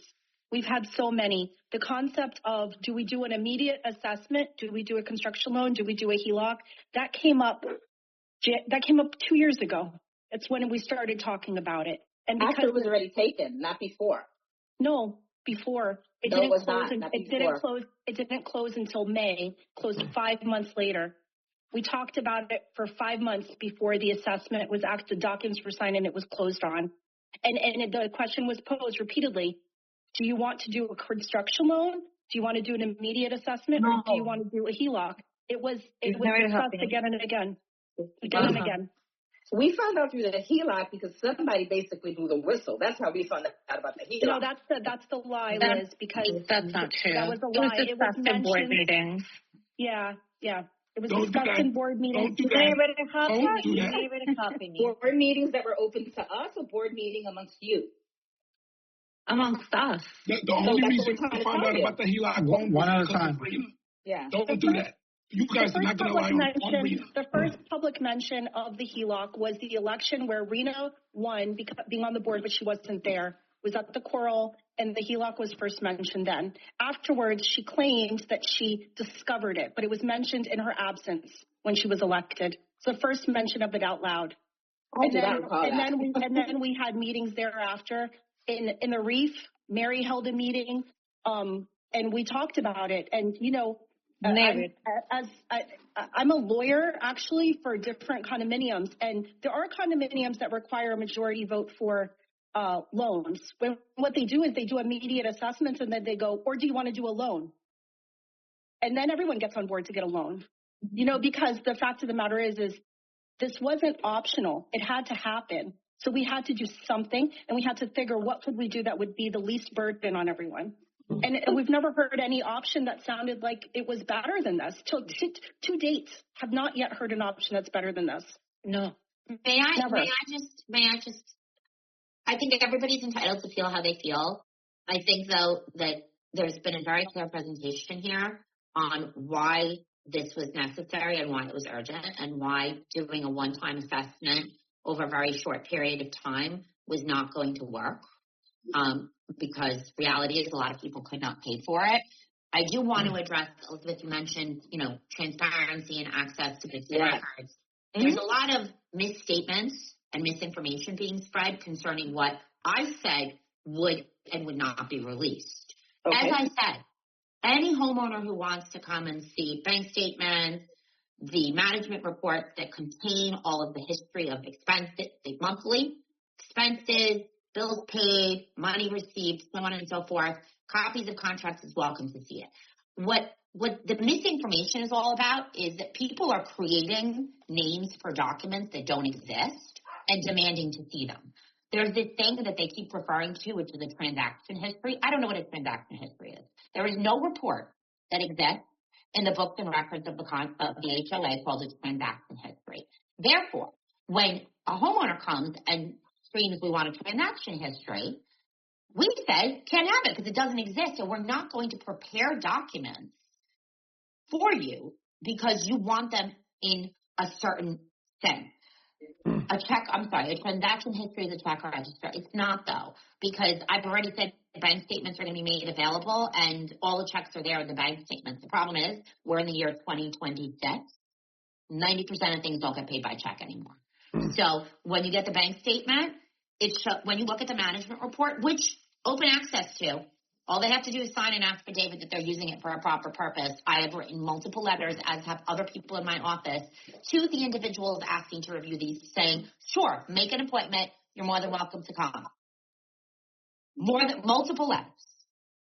However, what I've said repeatedly is you can have whatever records we have, right? So management runs reports every month that shows transactions, expenses that were incurred, what was paid, what was deposited in the bank. The only thing that can't be released is arrears reports, because we don't want people knocking on other people's doors demanding payment and people being harassed in the hallways. It's private information. What I am saying is I have repeatedly said these reports will be made available. Management reports, bank statements, reports that are in the management report are every financial record that the board has access to. Including bank statements. Which is all that exists. So what management is not going to be doing, and what the board is not going to be doing, is creating new reports that don't exist because somebody wants to see something in a certain form. So, and I challenge anybody to take my letter and read it otherwise, because it doesn't. So, as I said, people like to pick and choose what they point out, pick and choose what they agree with, what they don't agree with. But the facts are the facts. Nobody's hiding anything. This report that Stefan has just given, there are multiple people who have A said transaction history is a check register. so we don't have a check register. I don't know how management maintains that. It's a report, right? Here's your bank statement. Here's your report. Your bank statement has your checks in it. There's not a separate, Daniel, do you guys keep a separate check register? I've never seen that in a management report for any building anywhere ever. Yes, in the management report, there is a report that reflects the respective Well, we payments. said whatever's in the management report, if there's a check register in the management report, that will be in there as well. It's not called a transaction history, so I didn't know what that was, which is why I responded, I can't give you a transaction history. In basic words, we just want to know where the money is going. And again, that's all in the management report because it all flows through the management system, right? The money gets deposited in the bank. It goes into management's computer as a deposit. And then as checks are cut, they have to be cut through management's computer. Nobody goes and writes a check by hand anymore. It doesn't exist. Everything gets generated through management system, through the management reporting system, and it's all generated in the reports. So those reports are readily available to whoever would like to see them. Well, thank you for your time. Thank you. I appreciate that. I just think that moving forward, the answer is transparency in the form of any future assessments, HELOCs. Like somebody mentioned the doors, choosing things that are costly, costly that affects our bottom dollar, that we have to bring it to a vote or at least have a meeting. And like you said, we need 2/3 for that. So we'll work on that. Thank you. Of course. Lucy, you've had your hand up for a while. Did you have a question? Yes, Daniel. The question is, what work is specifically required by Local Law 11? I would like to know because I have no balconies, and I would like to see a copy of the documents that the building department is sent to us, to the owners, because I think it's not fair. I'm going to pay for 12 years the assessment. It's not fair because I have no balcony. It should be, I think I sent you, no, I'm sure I sent you an email to at least to make an reconsideration for us that we have no balcony in our unit. Right. I will answer that question, Daniel. I think I'm still sharing the screen. Can you please tell me which Stefan, please, don't show me those screens because that's confusing. I just want to know a copy from the Department of Buildings where say what is the specific work is required to do. Don't tell me those. Please, this is please, no problem. Let me actually give you a quick answer because this is right. So that does not exist. Okay. In the Department of Building does not come to inspect our building and tell us what needs to be done. It doesn't work like that. The association has to hire an engineer, and that engineer has to inspect the facade, prepare a report, and file it with the Department of Building. The Department of Building reviews that report, comes on site, checks to confirm that the report is correct, and either approves or rejects the report. Okay? If the Department of Building approves the report, it means that the work is satisfactory. Okay? If the Department of Building doesn't, then we have to do more work. But there is no such report from Department of Building telling us what work we need to do. The mandate, the FISP law, or Local Law 11, requires the facade to be safe. That's all they say. Your facade needs to be safe. Now it is up to us to find an engineer that will certify the facade as safe. Now, if there are unsafe conditions, Nobody is going to do that certification, okay? And the engineer we have is probably the best engineer to have because he walks that fine line where he assigns very little work versus what other engineers would require to certify the building as safe. So there is no such report from the Department of Building, but you can go online on DOB now and you can see your FISP filing and it will indicate unsafe, filed as unsafe, because there are conditions that are not safe in the building, and that's why the engineers cannot file it otherwise. Did that answer your question? No, no, because I'm still confused in why I have to pay assessment for the things I don't have. I don't have a balcony.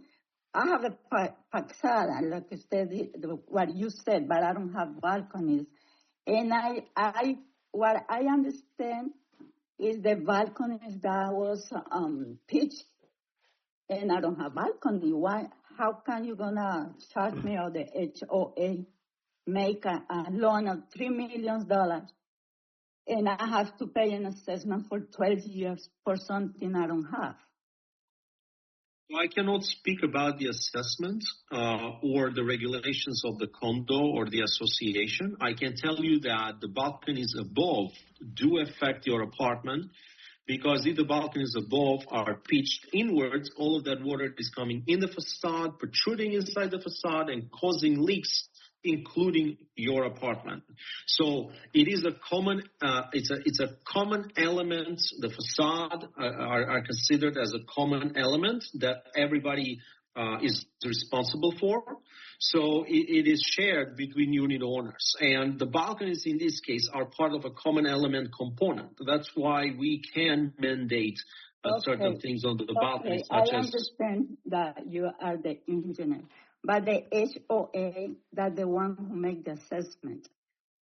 Lucy, this is condo living. I'm sorry? This is condo living. If the roof starts leaking, you're on the ground floor, the sixth floor has the leak, everybody still has to pay for the roof repair, right?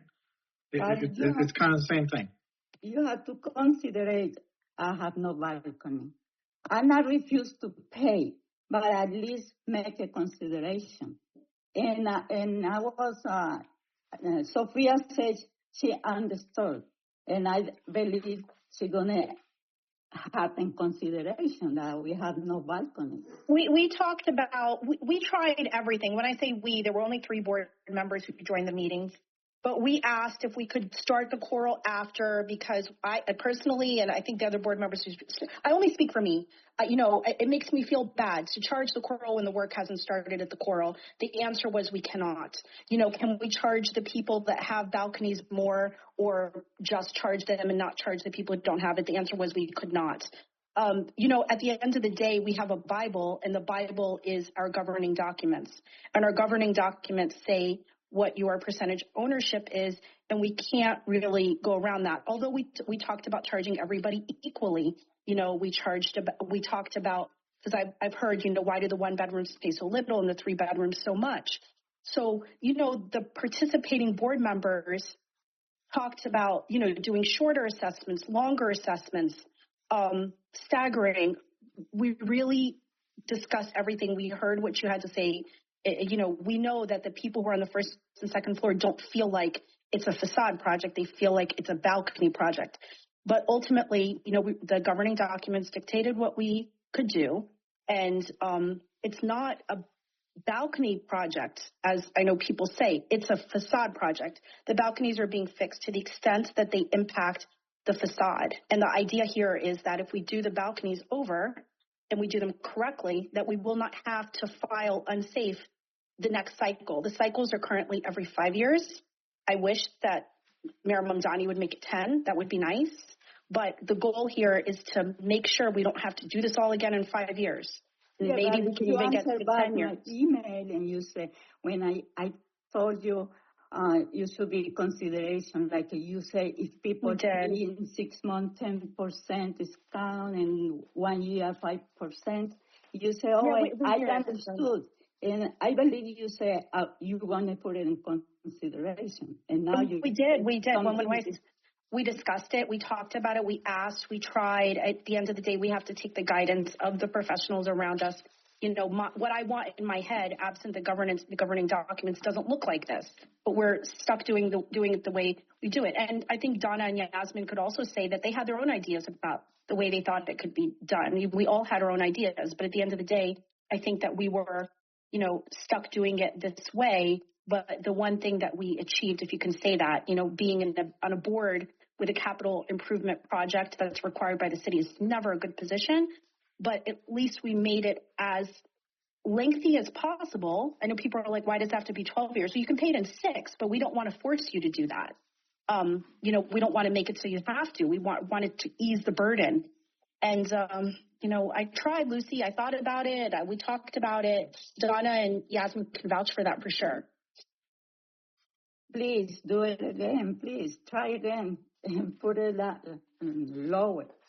And also, I want to clarify, I was one of the persons who went to the office to ask for the books and the documents.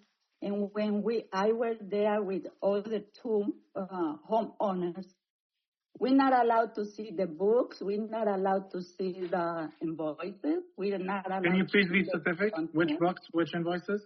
Huh? Which books were you not given? We asked you to see the contract invoices. What time? But There were the some one you contracts sent. that First Service did not give to me, so how can we show them to you? Excuse me, say that again? First Service did not give us all of the contracts, or maybe they didn't exist. So how can I show you contracts that I don't have? I gave you everything that we're not asking for First Service. We're asking for the contract for the stipend and the invoices that you spend. All those invoices, like you buy the materials and all of that. And all of that was in the management reports. Huh? All of those invoices are in the management reports. But only we see reports, but we don't see invoices. And as a homeowner, we are allowed to see the invoices. The management report bylaws, contain invoices, bylaws. so I'm not sure how that could be. But again, if you want to make an appointment again, please come to our office and we'll show you everything. But when I get there, you're going to say, no, you're not allowed to see. I'm not going to waste my time again because it's in Long Island. Again, and management reports are readily available. Certain information will be redacted, like arrears, but other than that, everything can be made available. Can that info be shared on a Zoom? Like, cause clearly, unfortunately, it's all interest. Right. It's the interest of all of us, not just her. Like I said, anybody can come in and review any document that they'd like. But you say in a Zoom, but in person, when we get there, it's another story. It's another story when we get there in person. So I'm not lying, Danielle. I have no reason to lie to you, and I have nothing to hide. So if you guys want to come, the viewpoint please come. is when you guys go to the office, you go, where is this? Daniel doesn't have to sit there and go through the management report and point it out to you exactly what's what. There are 200 we make an pages appointment before we get there. But he still doesn't have to sit there in advance about to see those documents. May I? And he gave them to you. What's presented, what we ask is that in advance we've given a list of the documents that you want to review. They're handed to you at the when you come in to do the inspection. No, I'm not going back. It's not a question and answer session, though. I'm not going back. Also, the invoices that you requested were in the management reports.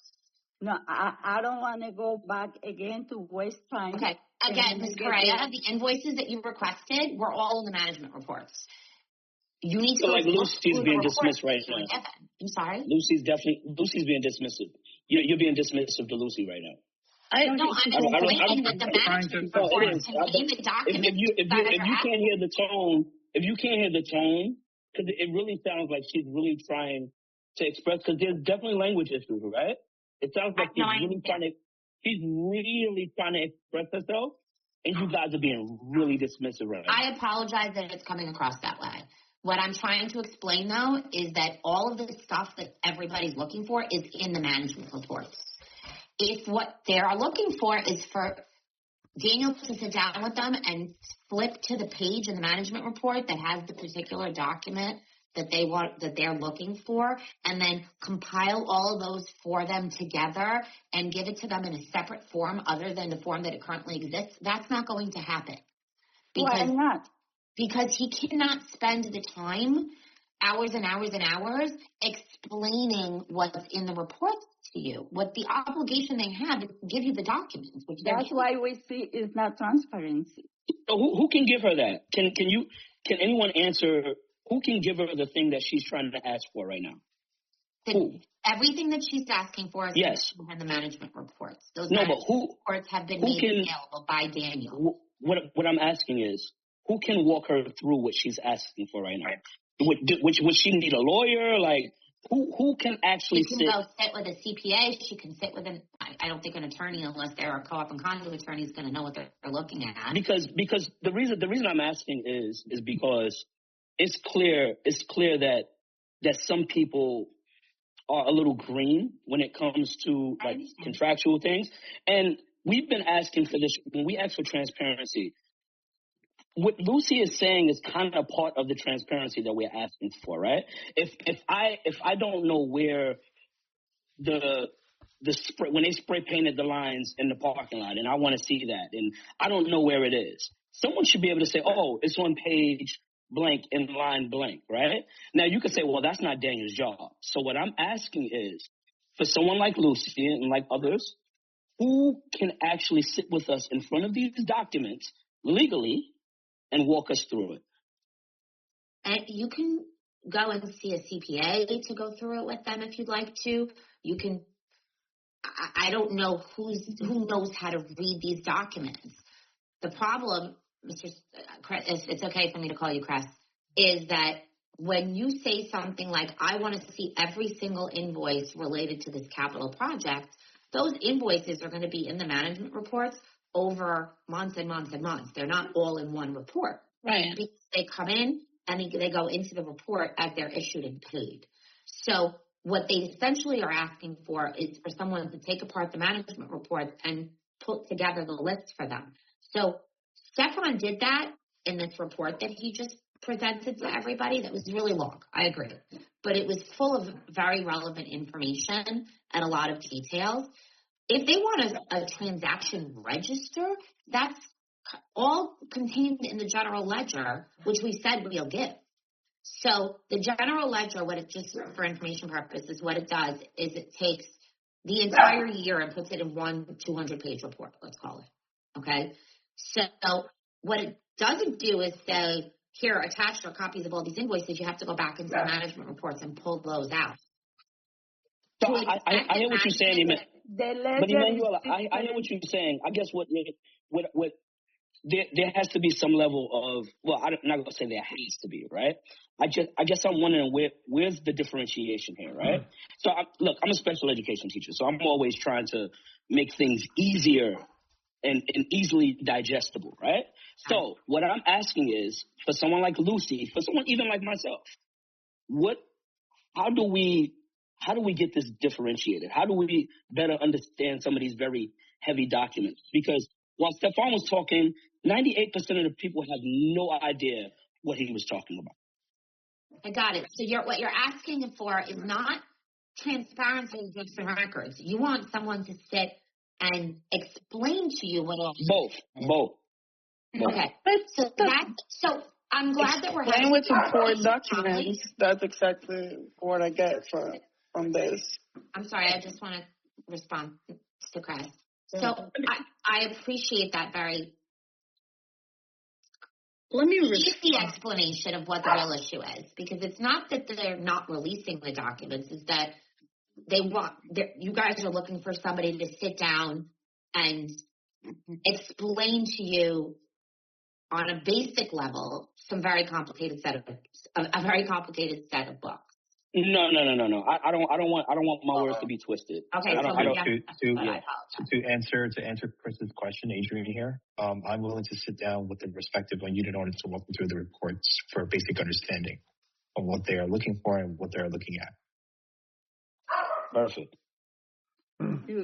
you say you're gonna sit and show us the invoices and the books. Exactly. Because Correct. say about the ledger.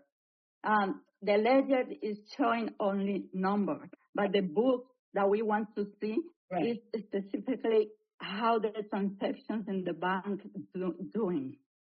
The Okay, ledger so only shows numbers.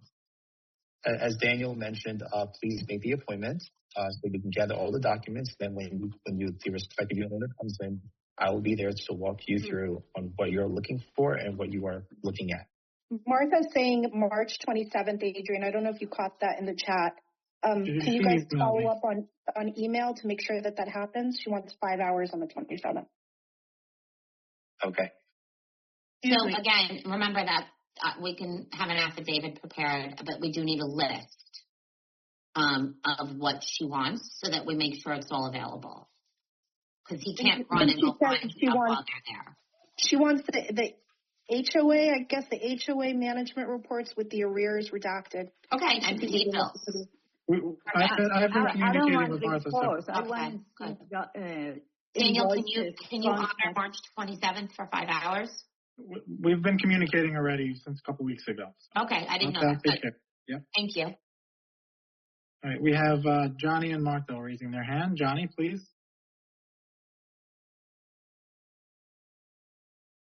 You guys can hear me? Yeah. Yes. Okay.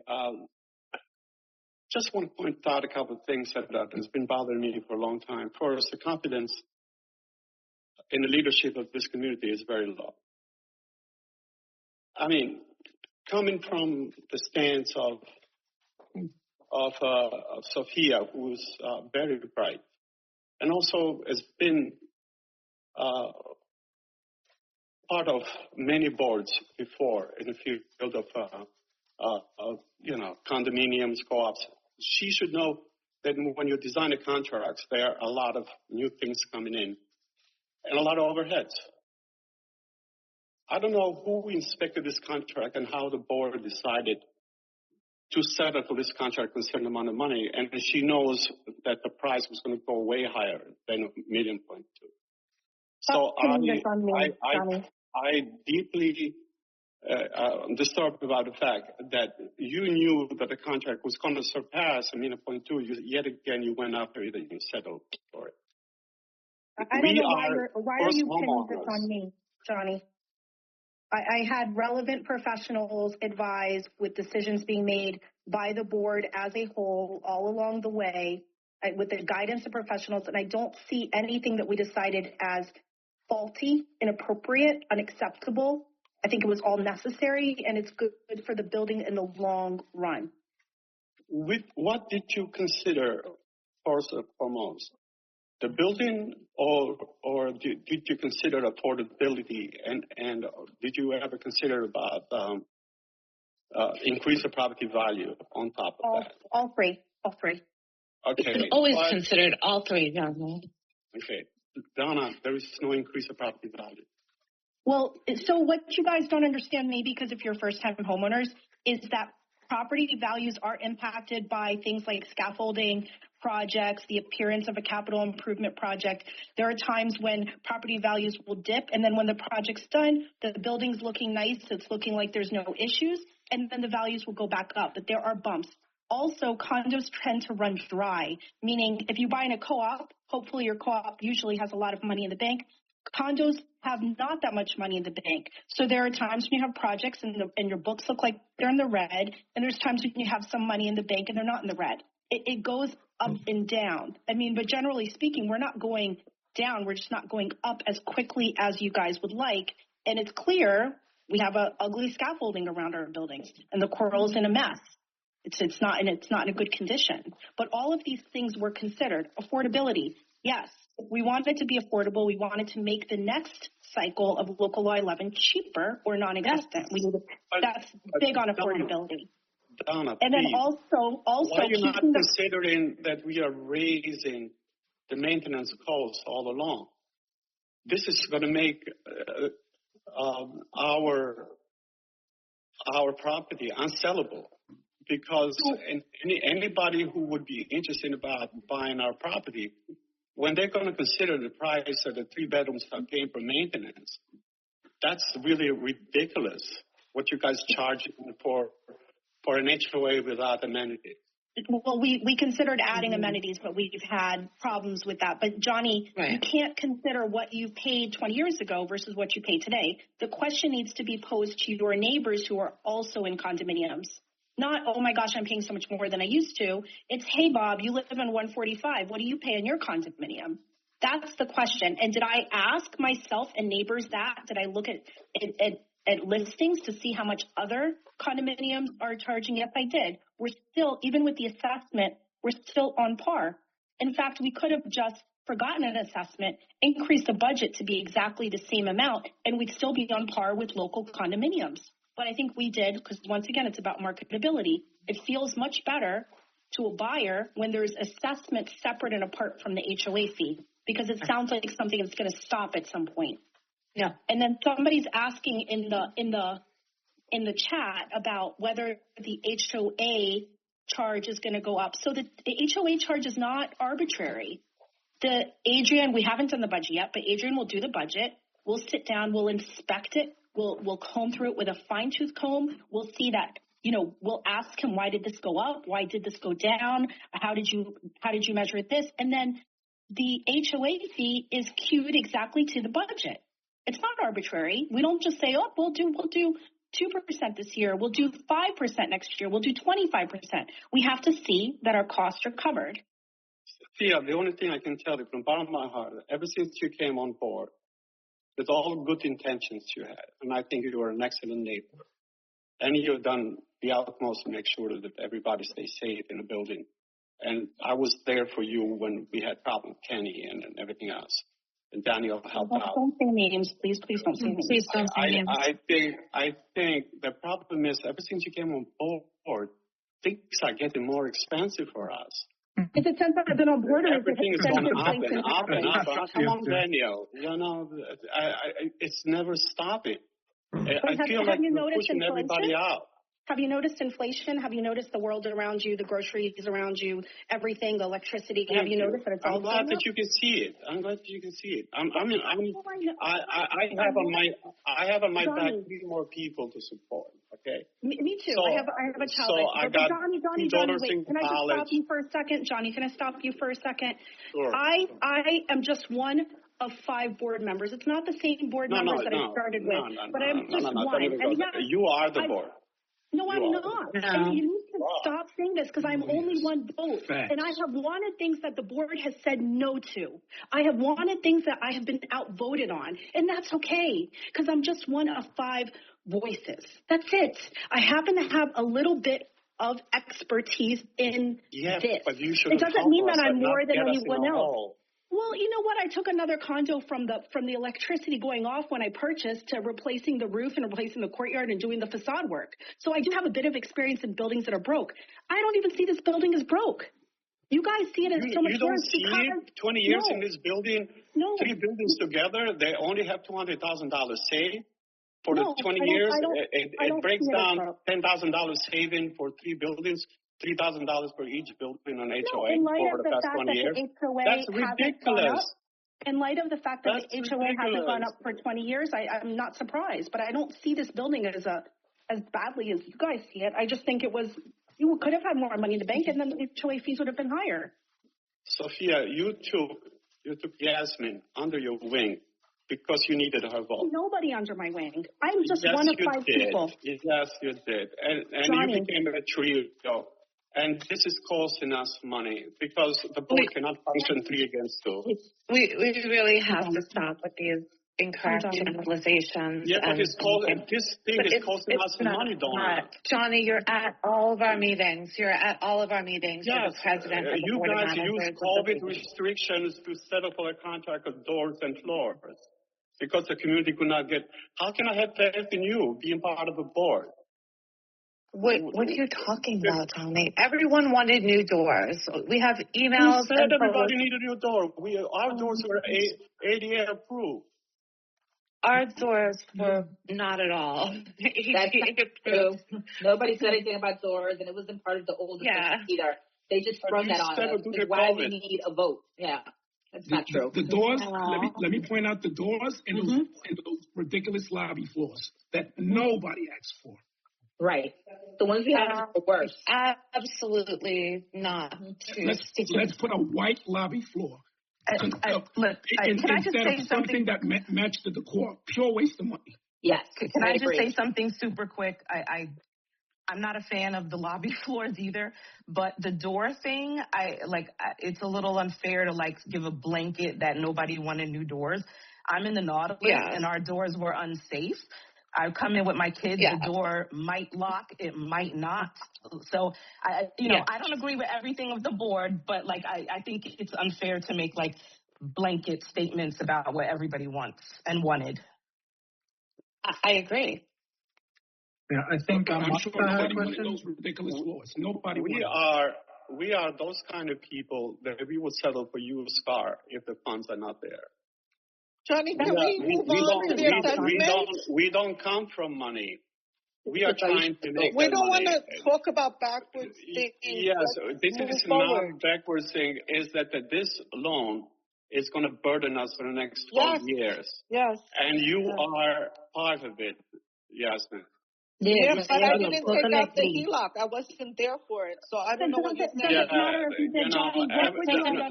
Nobody wants to be part of it. But the fact of the matter is, when the bill comes, we're going to be forced to pay it. All right. Thank you, Josh. Martha had a question.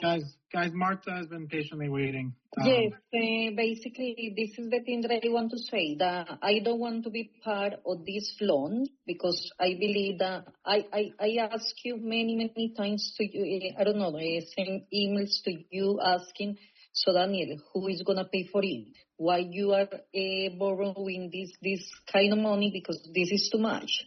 So now it's coming the surprise that we need to pay this for 12 years. No, this is not good. So basically I moved here 3 years ago, and I remember that one assessment was happening. I don't know what happened with this assessment because it was the previous company, and this money disappeared. I don't know what happened. So for this reason, why I not want to be involved in this situation, because basically never I thought. So I bought my apartment. And also I sent an email saying I bought my apartment with the idea to be tranquil, to pay my maintenance, and so I saw everything outside very good for me, and I believe that everyone already said the opinions and agree with everyone. We Elizabeth, the previous person. So basically we are very disagree with this loan. So we need to return this back. So no more money. You cannot take more money from this money, because basically we need to pay for it. And why? We need to pay for it. I understand your concerns, Martha, but how else are we going to pay for the facade project? Right. That's been the ongoing question. Nobody wants to pay extra. Everyone agrees that no one wants to pay extra, but the reality is we have costs. And we have projects that need to be done. We had to address Local Law 11. We had to work through the sponsor project and deal with the way that they did things, and they were frustrating.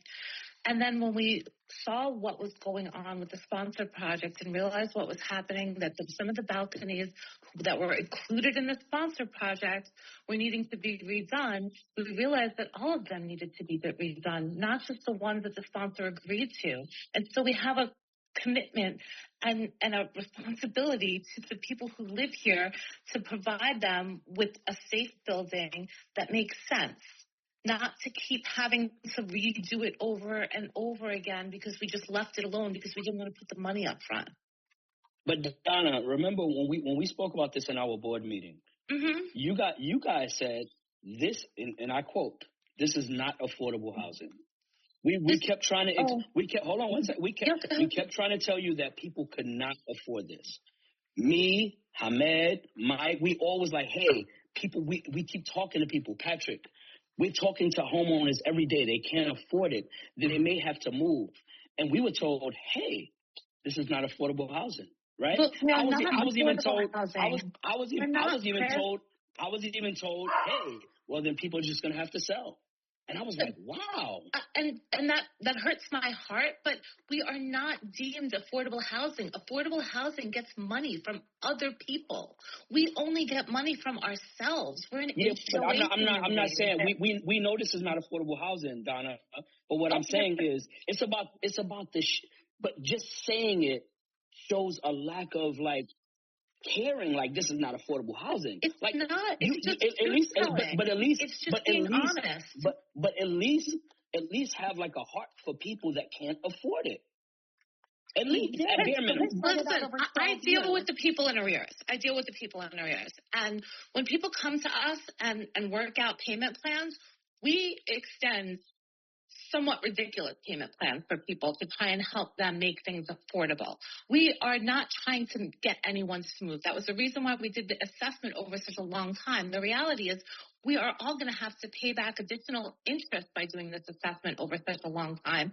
But the amount per month was deemed out of the group affordable for people. It's $60-something for a one-bedroom, $130 for a two-bedroom, and it's $200 for, mine. It's the most unaffordable for the unit that I own. But that was the way that we were able to figure out that money over the course of time that would allow for us to pay it back and not go into a situation with the bank where they aren't going to give us, they're not going to just tell us we don't have to pay it. Do you know what I mean? Donna, but talk to the people like they're people though, right? But like, that's what I'm doing. People are saying that's why I wanted to do this meeting. I mean, again, I can't make what isn't affordable to someone affordable to them. That's unrealistic.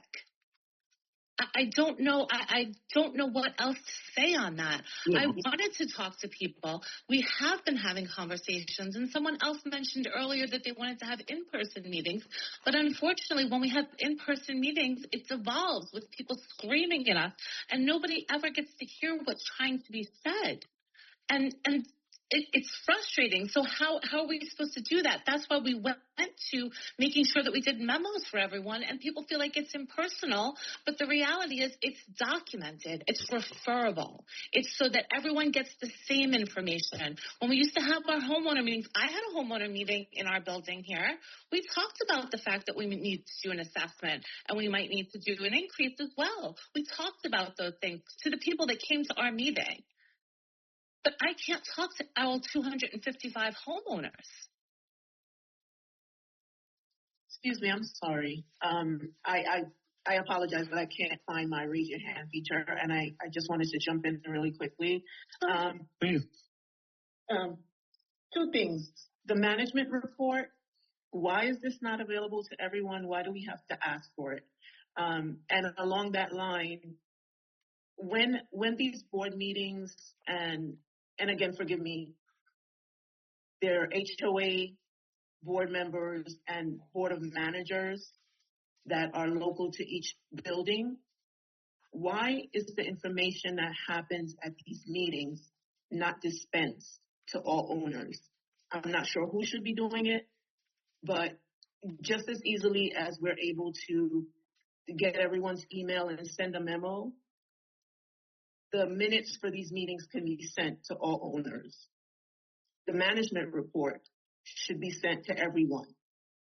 Whether or not we can understand it or not, I fully understand that it's not your responsibility to explain it, but it's our right to have it.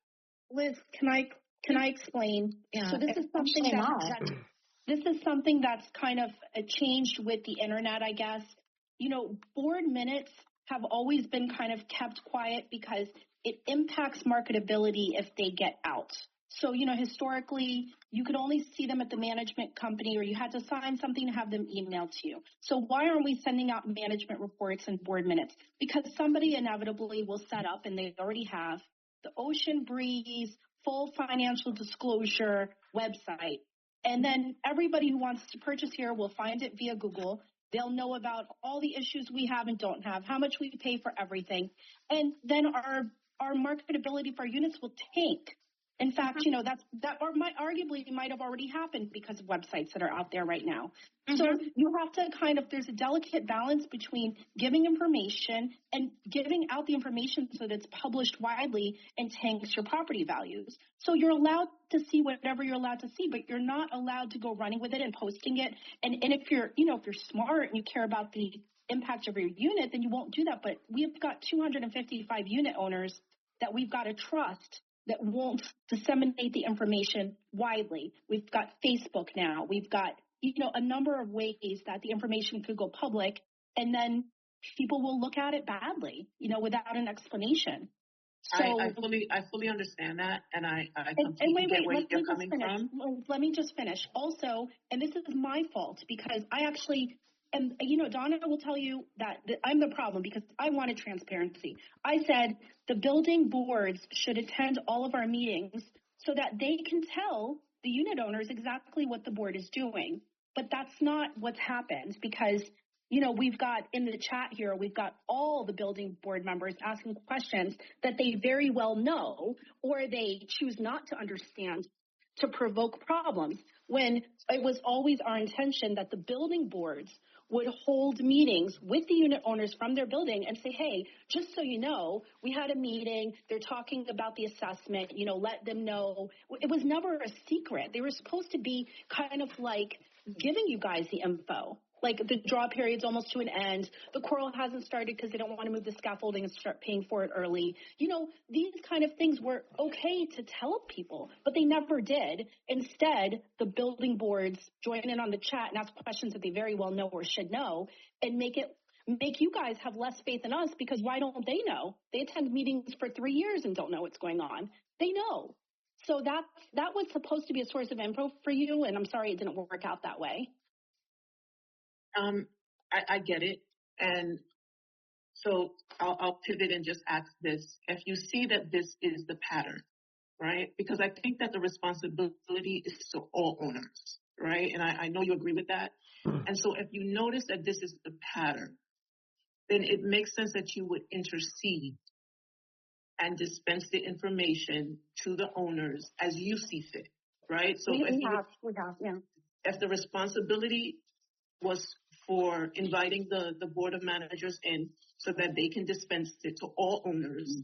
If you see that that's not happening, then I would ask that you intercede and dispense the information as you deem fit, right? We did. We have been having the management company send out regular updates about everything that's going on and having everyone get electronic information so it's referable. So it's not something that someone can say they heard, but we still have people who are in this chat just propagating things that are not true, which we've talked about. And so I don't know how to address that. I don't know how.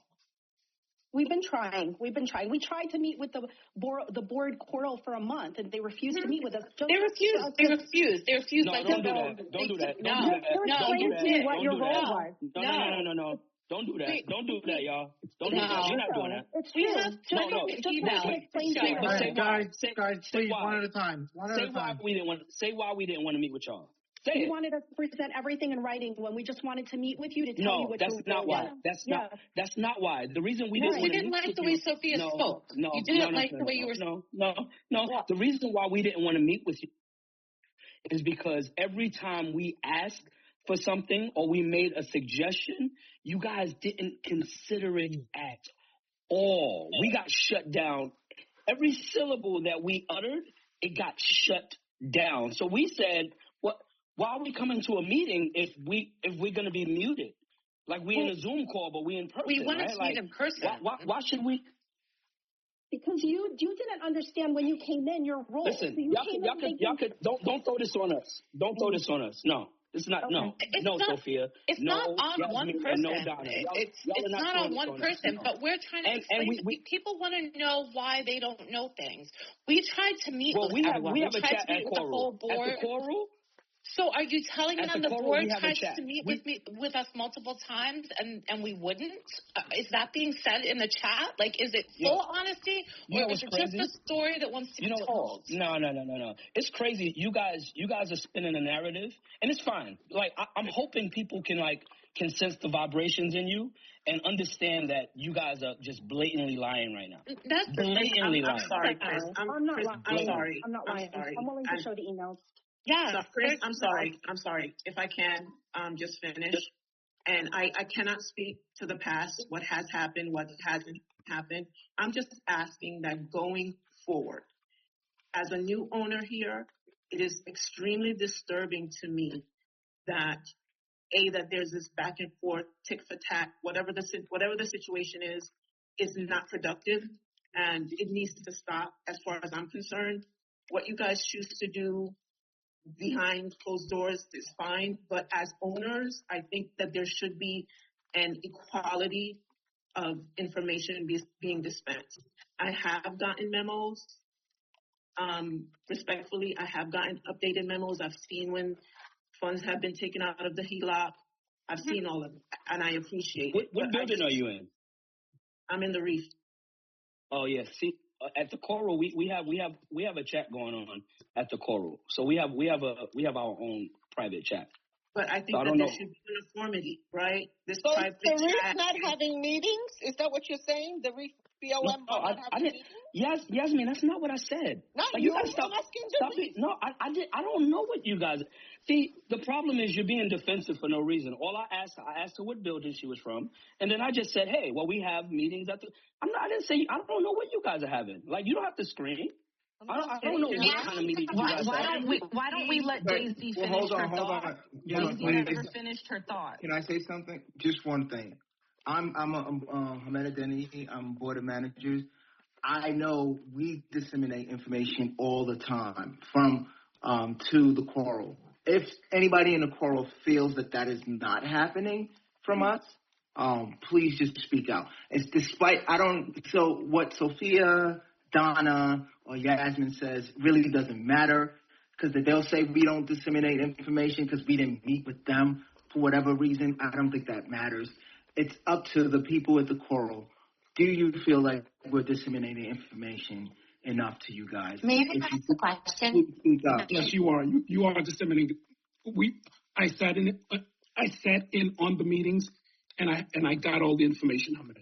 I did get it. There was a woman who just came on and said Thank you. So our constituencies have at least one has picked speaking up. I'm sure there's several others that might speak up. But again, if you're not feeling so, Yasmin, Sophia, again, saying that we're not telling our constituencies information, that is your opinion. That is not fair. No. Hold on 1 second. Go ahead. But no, that's not what I said. I think it was Daisy that was just speaking who said that she's been getting memos and reports on progress and what's being drawn down on the line, and she thanked them for that. Is that not being disseminated to all of the condos? Is only we do get it. Hold on. We do get that information, but I think it's a bigger question or an ask of what Daisy was saying.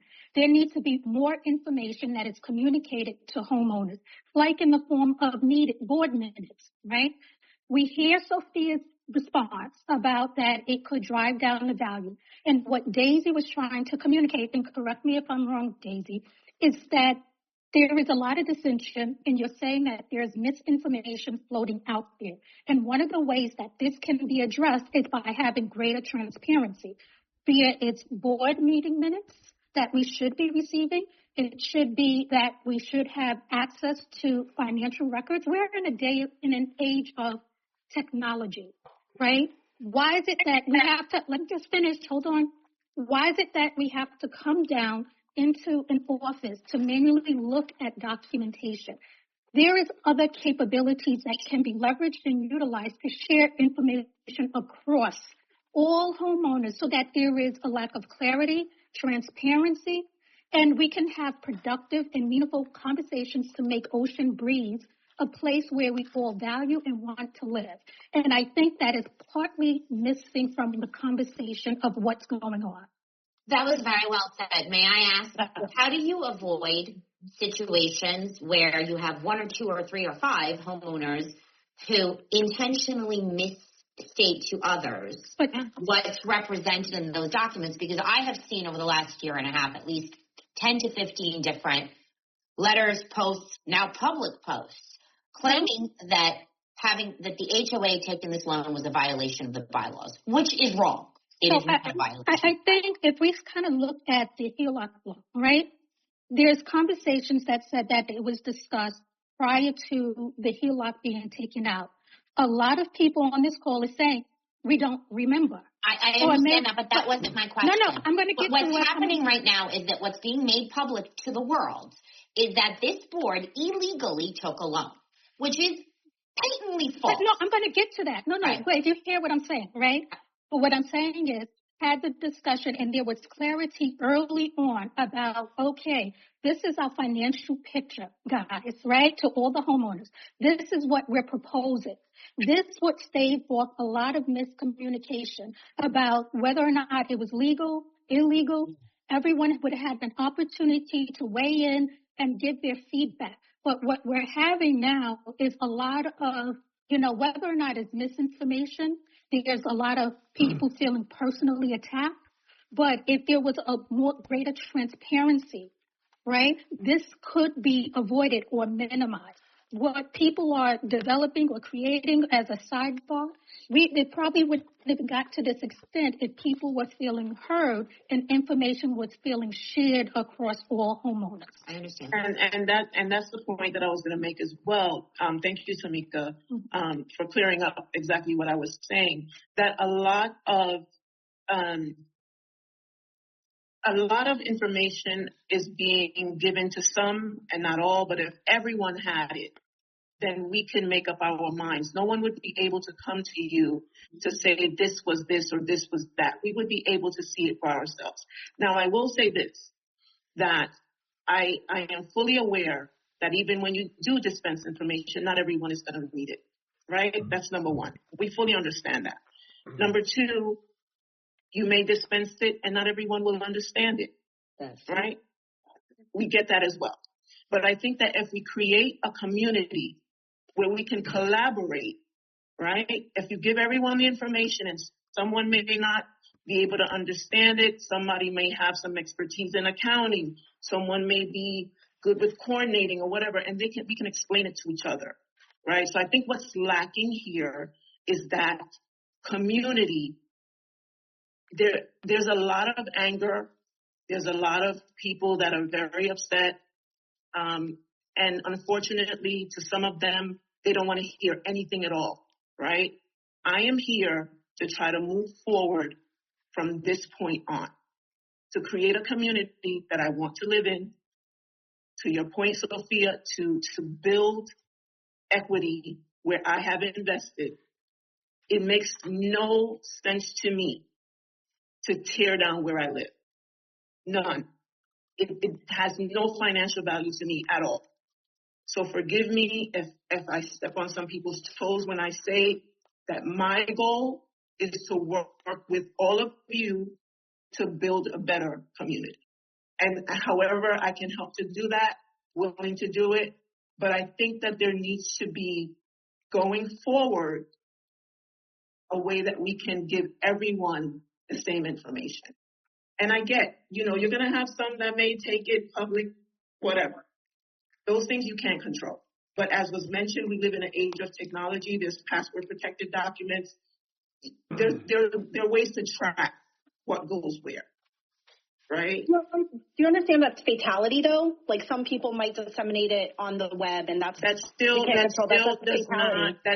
does not negate that we have the right to have it, right? And so I get what you're saying, but you cannot negate the fact that we have the right to have it. What we do with it when we have it, unfortunately, you can't control. And I feel bad about it because but you have to also give people the credit that we'll be able to decipher through the mess. And well, it's not about that. I mean, it's about like you're literally saying my desire to not go to the management company to see things is more important than my property value. No, I never said that I never said that I don't have a desire to go. What I'm asking, and maybe I should ask instead of saying, is do we as owners have the right to access these documents. Absolutely. Okay, and so if we do have the right to access the documents, why can't we have them? You go to the management office. That's what it says in our bylaws. When I go to the management office, can I print them and take them with me? Yes. I believe. Okay, so then if I can print them and take them with me, what will stop me then from dispensing it in a way You that have you to don't sign an need? affidavit that says that you're not going to share it with anyone. And so why online. can't that affidavit be signed online? It's the same thing. It can, but if they're going to send it out to 400 people, they'd have to have every one of those 400 people. No. What I'm saying is create a portal where I have to sign in with my unit number. Would have to be signed and notarized. I can sign that affidavit, and then I get it. No, an affidavit has to be notarized. So it would have to be printed, signed, notarized, and handed. Uploaded into the portal. It's not an affidavit. I mean, And so we can do that. Like, what can we do? What do other buildings? I hate to just talk about like fairness and what my heart and soul is. Fairness. I asked for this too. What does Mike's building do? Mike has another building. So I have What's other happened? buildings where they do disseminate board minutes regularly. Mm-hmm. And board minutes are really only contain the decisions that are made by the board. So there's nothing really inappropriate about doing that. In the past, boards didn't want to do that for many, many years because they would never let board minutes out. Anybody who wants to see them would have to go look at them. They weren't allowed to make copies. The laws changed on all that. So I don't necessarily see an issue with having minutes disseminated to homeowners. Maybe put it in their monthly statement. I don't even know if anybody mails monthly statements anymore in this day and age, but if you did, it would be easy. I don't know of any other buildings that disseminate management reports and contracts uniformly to all homeowners at all. Every other building I've ever heard of, they would have to go to management to review them. That having been said, there are buildings that have, I don't know if it's on one of the newer programs where they have platforms where they can access things like bylaws, management contracts, board policies, house rules, governing documents, call it, audited financials, and that type of stuff. But when it comes to management reports, financial records, and, construction contracts, actual contracts, I don't know of any building that just mails them out to all homeowners every month or I'd like to change the bylaws then. I'd like to chime in as a homeowner there for 20 years.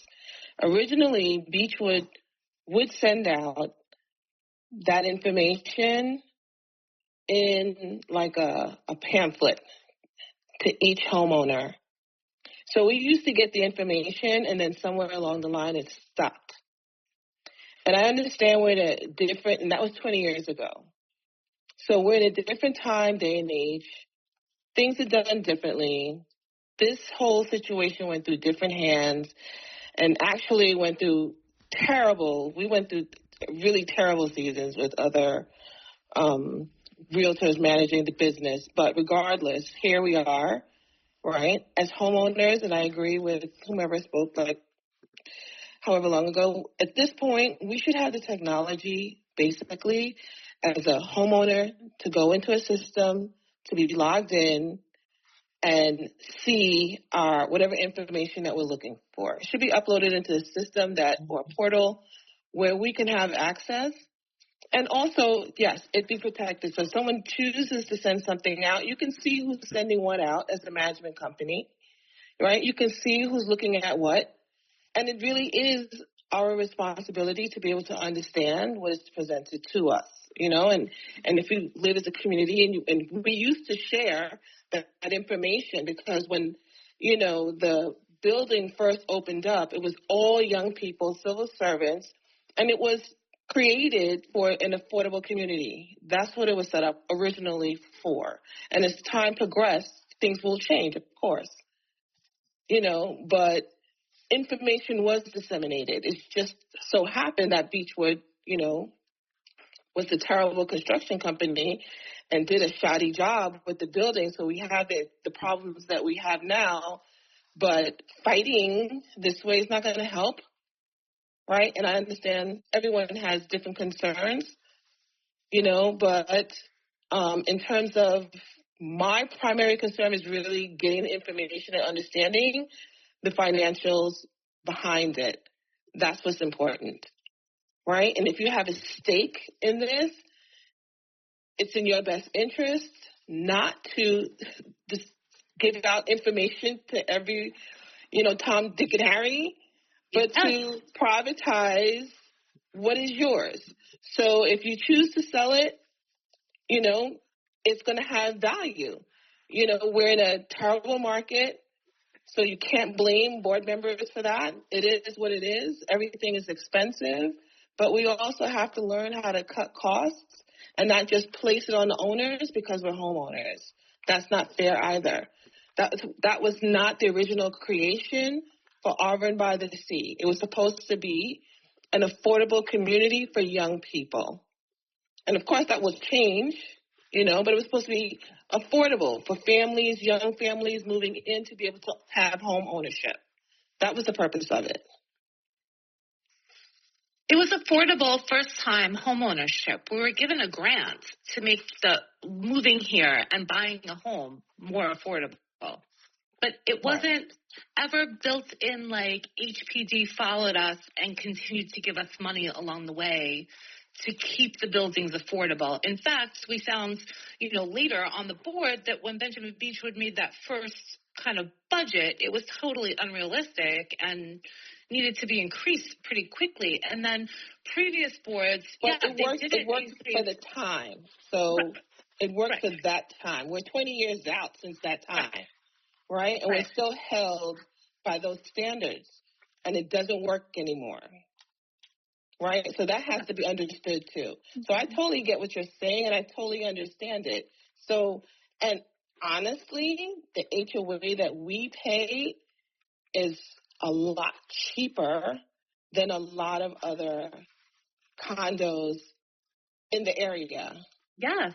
Yeah. And even outside of the area. So I understand that. But again, we're following bylaws of 20 years. Right, because we haven't organized to get the 66.5% to change the bylaws. And if that's something that people would like to do, then that's something that we need to push forward and do. And I understand that entirely. But again, we're working with the documents that we have currently as our governing documents. True, but you also have to remember the people who live there, right? So there's people who are there for 20 years, bought for the purpose of home ownership, not expecting what's happening currently in our economy, right? In general, not just related to the HOA. Yes. Okay. Right? Yeah. So that's a huge factor of what's going on, right? Because we have an elder community there who grew, who's been there for the whole time, and they bought for that purpose. Mm-hmm. So we also have to, in the board, be mindful of that. So when you're spending and all of that, there's an Asian community who purchased there to be their, ever life home. And I've got 10 units in my building that live on Social Security. But what didn't they anticipate? That buildings need to be upkept, that things need to be replaced? Like, what part of this was not, like, when you buy something, I realize we've got houses in the sky, but you don't buy thinking that the roof will never have to be replaced, that the boiler will never go down. Like, these are things that are anticipated. You don't know when, but it's I agree. I'm not disagreeing with you. I'm not disagreeing with you. I totally agree with you. But you also have to understand, where people are at. And that's with and the current economy. That's why we did a 12-year assessment. Does not consider. Yeah, but that people in my building, which have been my neighbors for the past 20 years. But that's years. why we did a 12-year assessment, so we can make it as affordable as possible. $30,000 on top of whatever. Or $130 over 12 years. Yeah. to begin with, I moved here in 2020, right? I got a assessment when I moved here. I got nothing in return for that. Then they gave me excuses that people didn't pay. Then the HOA went up, and now we're doing a 12-year assessment. So I want results for my money. I haven't seen no results. I agree with you. Yeah, we should pay to get things done, right? And that's the other side of it, Julio. You bought market. You did not buy affordable. You did not buy as a first-time homeowner. You bought at market, and you want upkeep. And that runs contrary. Yes, but to I did other pay, people. right? When I got here, I got an assessment that I paid.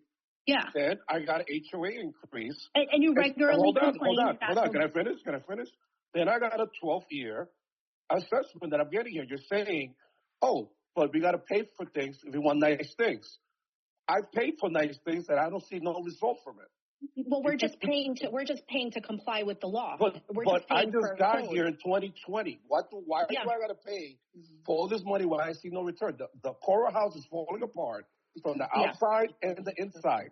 Well, this is why we included them. There's no excuse for that. Yet you said people are requesting an in-person meeting, and you're like, oh, but I don't want to have an in-person meeting because I don't want to hear people screaming at me. That's why you're on the board. So I'm not on the board to be screamed at, but Julio, what you're saying, there's no reason for anyone to be screaming. Can I finish here? This is another problem. We can't talk here. There's a lot of problems that people should be mad about, and people are paying their money. They're homeowners. You know what, Julio? You're talking like we're not homeowners. You're talking like you're a bosses, and that's wrong. That's why people are upset. That's why people are mad. We're hearing a lot of excuses, but we're not hearing no results. Julio, that's what the problem here is. As a homeowner, you know what? I'm going to have to say, I'm sorry to you, because I feel really bad for people who purchased after, the initial offering, because you are the ones who are getting screwed in all of this. Thank you. Honestly, and you purchased your forever home, and and all of these are happening. But all of this has been happening for 20 years. Okay. Right. The board screwed us big time. Yes, this is a 20-year problem. So you're just getting hit with it. And as one of the homeowners, who's been here actually I picked my apartment even before it was finished. Yes. So you really, I understand you're feeling the pain, and I feel the pain for you, and Daniel could tell you because I'm always calling and complaining, but you really owed apology. You owed an apology. Honestly. Yeah, and Melissa, this is Chris. Like you are like one of the first people to show a side that just feels easy to land, right? Like since I got here, it seems like no one is talking the way you're talking right now, right? Like you don't have to apologize to him, but you did, right? That shows, but it shows kindness, right? And I think we're missing that here. I appreciate it. Yeah, we're missing that. No, like, I'm listening to you. No, Melissa, I'm listening to you, and I'm like, wow, like yes, this feels like a breath of fresh air. Like honestly, and I'm not saying that to be. I'm honestly saying that. Like it really honestly feels like a breath of fresh air. But Chris, Julio, and Sophia, I'm looking at the HOA statement, financial statement for 23 and 24. On the 24th, the operating cost increased by $603,801. Yep, inflation. Yep. Oh, there's no way if you guys didn't make a mistake. No, there's no way the inflation would hit you $603,000 within a year of time. I don't know how you think that when my grocery bill went up triple. The operating cost in 2024 $603,801 compared Johnny, to the operating costs are not manufactured from. They're not manufactured from the air. You guys screwed us big time. No, how do you say this, John? You say such horrible Because accusations you without guys don't being have a educated treasury about it. to do your No, math. listen, because we do not decide the budget in the air. You literally looked at the expenditures from last year, the variances. Did it go up or did it go down to decide what the numbers are going to be for the coming year? So we didn't just choose the number. Let's just choose 30,000 for landscaping. We looked at the figures from the prior year, and then we looked at what we thought it was going to be in the future, and then you decide the budget. So if you're saying the budget went up, it means the budget went up. That's all it means, which is not shocking since everything went up anyway. Guys All around us are with the everything. guards of community. You're supposed to look out for us. You're supposed to tell us every time something is increasing. Why is it increasing and why are we paying more? $600 to $3,000 in operating costs within a year of time is unacceptable, Sophia. And you know that. You know the business economy. Totally. Mm-hmm. I don't feel comfortable reviewing the financial statements in this meeting without the financial statements in front of all of us. In all honesty. No. Guys. Donna, you're a board No, member. You can have I'm it. very serious because I think that what is being said right now is going to get twisted into something else, and I would rather have the facts behind me, so I don't feel comfortable talking about that. Why? You That don't trust wasn't me? what I'm we- supposed to trust you now, your statement? Johnny, you know what? I can't make people trust or not I trust. don't, yeah, I'm telling you the numbers. So look at the numbers, operating costs for 23, and operating, Danielle is there, he can do the math right there for you. It's just that I don't know what the numbers are, and I'm not confirming them. Context, though. I'm not looking at It what is the the numbers are. context because No, you it put the isn't, burden on Johnny, us, because, again, and you're every not giving time us a warning. somebody says something, we're supposed to have like a million micro calculations ready in our brains to just spit it back out to you. And if it doesn't come out perfect, then it gets broadcast on a video somewhere. Donna, excuse me, I'm sorry, guys. Donna, if I can just make one suggestion, is that if you don't feel comfortable discussing it and if you don't have an answer, then just don't answer. Right, but that's what I'm saying. I don't. Okay, feel comfortable but you don't have to. having You this don't discussion. have to say it to make it an argument. Just don't answer. Just don't answer. But I'm not comfortable. You're not responsible. either. You're not responsible to speak to the finances. Then just don't. Listen, I wasn't speaking to the numbers. I'm not going to agree that the numbers are the numbers, but I'm trying to explain to him that you can't blame us for No, and costs I get what you're are. saying. I completely get what you're saying. But what I'm just trying to suggest that if it's, I'm a firm believer is if you don't have the answer or you don't feel comfortable, just don't, right? And let someone that does feel comfortable. There's someone from accounting there. Let them speak. Let Daniel speak, right? Right. But We back had and the forth meeting with the is a little CPA. That was the time to discuss finance. Also, this is the people that represent us. They should have all this numbers. Okay. Again, guys, we're going on 3 hours. It's almost 10:30. I think we have to stop the meeting at 10:30. I don't know if Zoom's going to allow us. George and Tamika, I see that your hands are raised. Was that from before? No, this was new. I just wanted to just share something, right? You know, and I'm just kind of going back to what I was commenting on before, where there is a lot of disagreement and we're not coming together as a community, right? And I want to reflect back on, I work for an organization, right? What we found was that there was a lot of dissatisfaction amongst the employees, right? And one of the major things that caused this dissatisfaction was because there was a lack of communication between leadership and the employees, right? And we had to really take a look at the things that we were doing. We were so rooted and grounded in doing things the status quo, the same way over and over and over again. And it just compounded the issues of divide between leadership and the employees, right? And I challenged the board, right, to think differently in terms of how you are communicating with us homeowners, because I think that will go a long way in not having these, you know, back and forth, these arguments, and where you feel you can't even present to us in person because you think it's going to devolve into, you know, a battle. So I think you should kind of, and I'm not telling you what to do, I'm just merely making a suggestion, right? Based upon what we have discussed about having greater transparency. Think about how you can do things a little bit differently to communicate with us.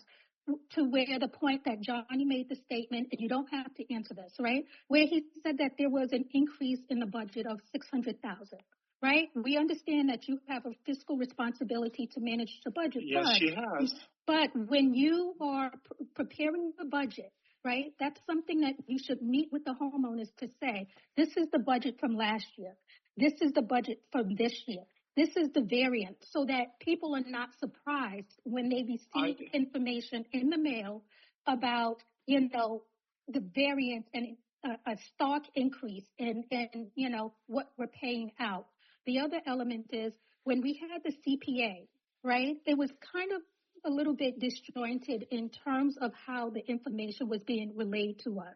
He had a paper in his hand. There was no handouts we did have a document, but it wasn't clear. It was a budget from years ago. It wasn't a budget that was rooted in the present sense, right? So it's hard for people to grasp of what is the real, true financial state, right? So audited financials. That wasn't the budget. That was the audited financials. But the audited financials. Okay. Yeah. The budget hasn't been disseminated yet.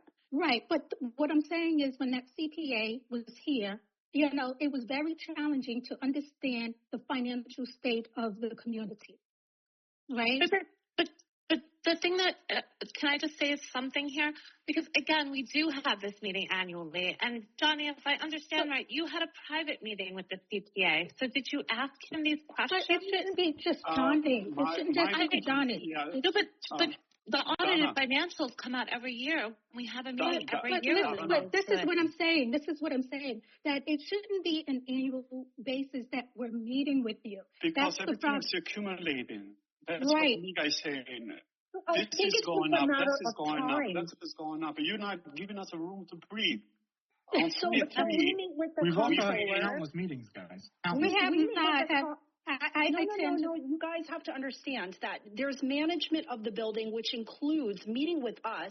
The comptroller, the person, Adrian, whoever puts together the budget, is going to meet with the board members. There's 4 different boards, and is going to meet with us for hours at a time to determine what the budget is. Then you want the management company to meet with 255 unit owners to explain the budget, not for input, but just to explain line by line why everything went up and went down. Look, the goal is always no. That's not what she's saying. That's not what she's saying. It's disseminated to you guys. The budget is disseminated. Let me say this. Let me just say this. One of the things that I noticed, this is Q1 of 2026. The financial statements that are being shared are what year? 2020. 24. So 2024. So she's saying that the information, excuse me, Johnny. The information that we have right now is year end of 2024.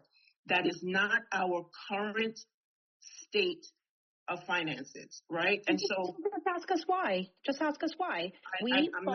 All I'm trying to say to you is just like she said, we need to come up with anybody that works in finance knows that the year end of 2024 should have been given to us in 2025 by at least Q2 or Q3.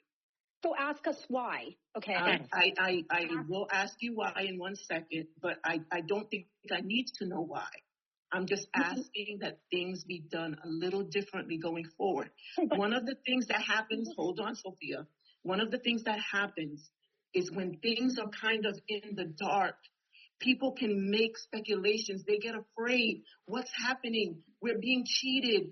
This is happening. That's happening. But if everyone had clarity, one of the things that needs to be made clear to everyone is how much we actually are in arrears. We fund this condo. Owners fund the condo. I think that we believe we have more money than we do.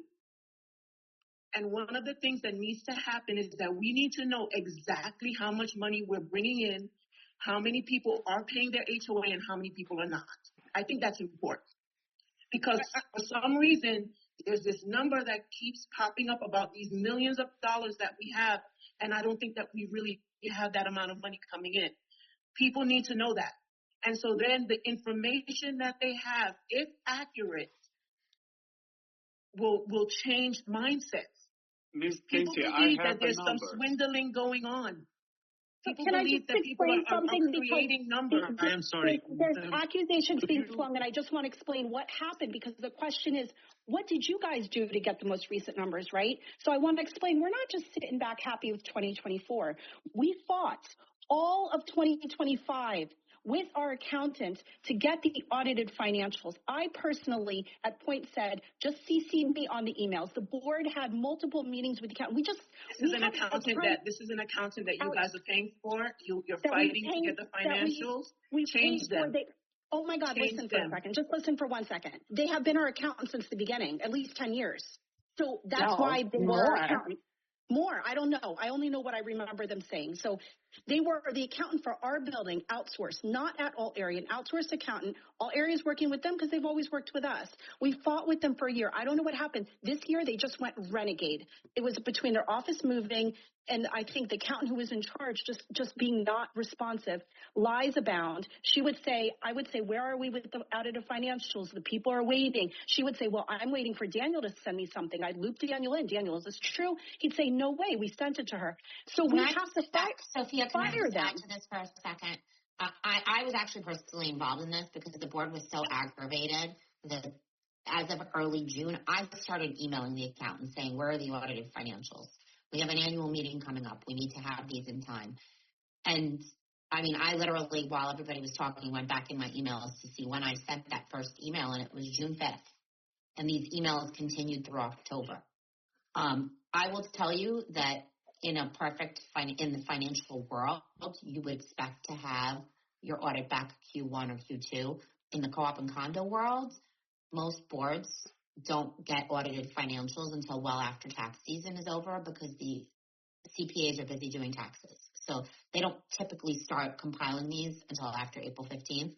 And what I'm finding is a lot of auditing firms, for whatever reason, are now July, August, September.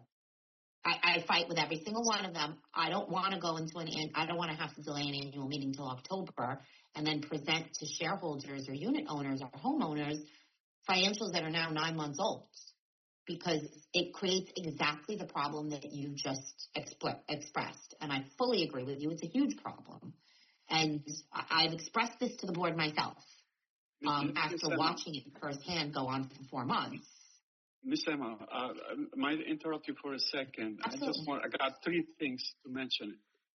Operating, general administrative, repair, and maintenance. We're not talking In about 1 year that, of time, $603,801 went up from operating.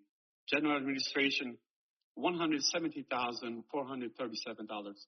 Repair, maintenance, $84,144. On top alone, we're going to end up. So it forces the board to increase maintenance fees, forces the board to corner people for everything. This arrears we were supposed to benefit from. Since we got you involved, we didn't benefit at all. Arrears did not bring us, even with all the pushes that Donna did to try to motivate your office to go after them, did not produce results that we were expecting. Johnny, foreclosures don't You happen are not in correct on that statement. I got the numbers, and that doesn't show anything positive as far as the community making the money back. Johnny, all this investment. Miss Nguyen, who was on the line, said it took 1.5 years to get her tenant out of her apartment. And then they had a whole conversation where Emma said, I wish 1.5 years was enough. It takes so much longer to do a foreclosure. Now Emma has been on for 1.5 years, and you're saying she's accomplished nothing. Meanwhile, she's brought money in. Everybody wants everything right now. And unfortunately, and if I can jump in, Sophia, I purchased my unit from someone that was in arrears, which delayed my sale. I should have known then that there was an issue, but cannot speak to who's paying and why they're not paying and when they're going to pay. You can't make people pay, right? Or yes, you can, but there's legalities that come into place. You can't knock someone's door down and say, pay what you owe. So I don't need to know necessarily.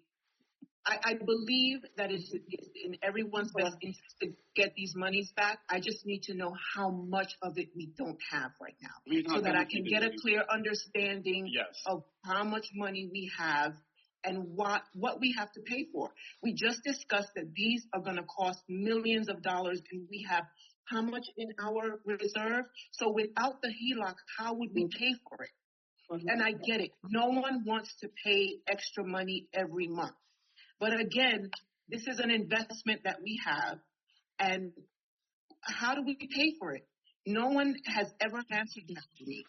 If not for the HELOC, how do we pay for everything that we need? Because we do not have the money in our reserve. That's the whole We don't problem. have money on reserve, and they got capital projects reserves, nothing. It's We a- got That's 20 right. years, So, I'm 20 years in this community, just $200,000 saved. That's ridiculous. All area, I don't know if you guys, if the controller's still here, but does he know what the current AR is? He had to Question: jump do off. you guys still need ACPM to remain on the call? No, I think you can go, Stefan. All right. Thank you very much. Have a good night, everyone. Night. Good night, Stefan. But Adrian and Eleni had to jump off also. Okay. I think, I just looked at the 2024 financials, and as of December 31st, 2024, that number was $640-something thousand. Yeah.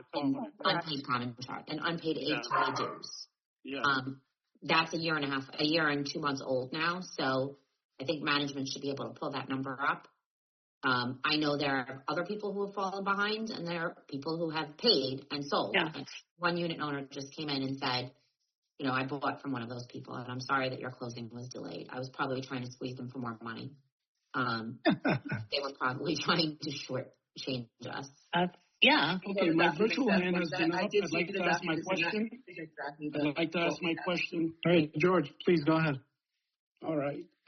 This question is directed to the board of directors. Are you open to new, creative, and innovative ideas? Absolutely. We put a poll out in many of our board meetings to ask people, what other ways can we come up with this money? We had a whole thing about asking people who rent out their units to pay an additional amount since they're making more You money. really charge at 9 o'clock, yes? I'm sorry. Okay, I was asked a question. We asked, one board manager mentioned something about doing some type of advertisement on our property. We would have to look at our bylaws as to how we could do that, but we were open to that, but they did not want to follow through on looking into it in any way. They just wanted to say, do you know what I mean? And that's where it gets a little frustrating, because we have asked everyone, what can we do and what are the other alternatives? And we were shot down with every single one of the other alternatives that we came up with.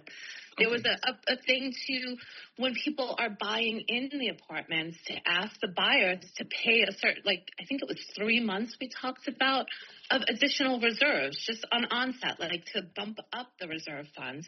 But we were told that the board of managers wouldn't help us to get that approved by the 66.5% that it needs to be approved by.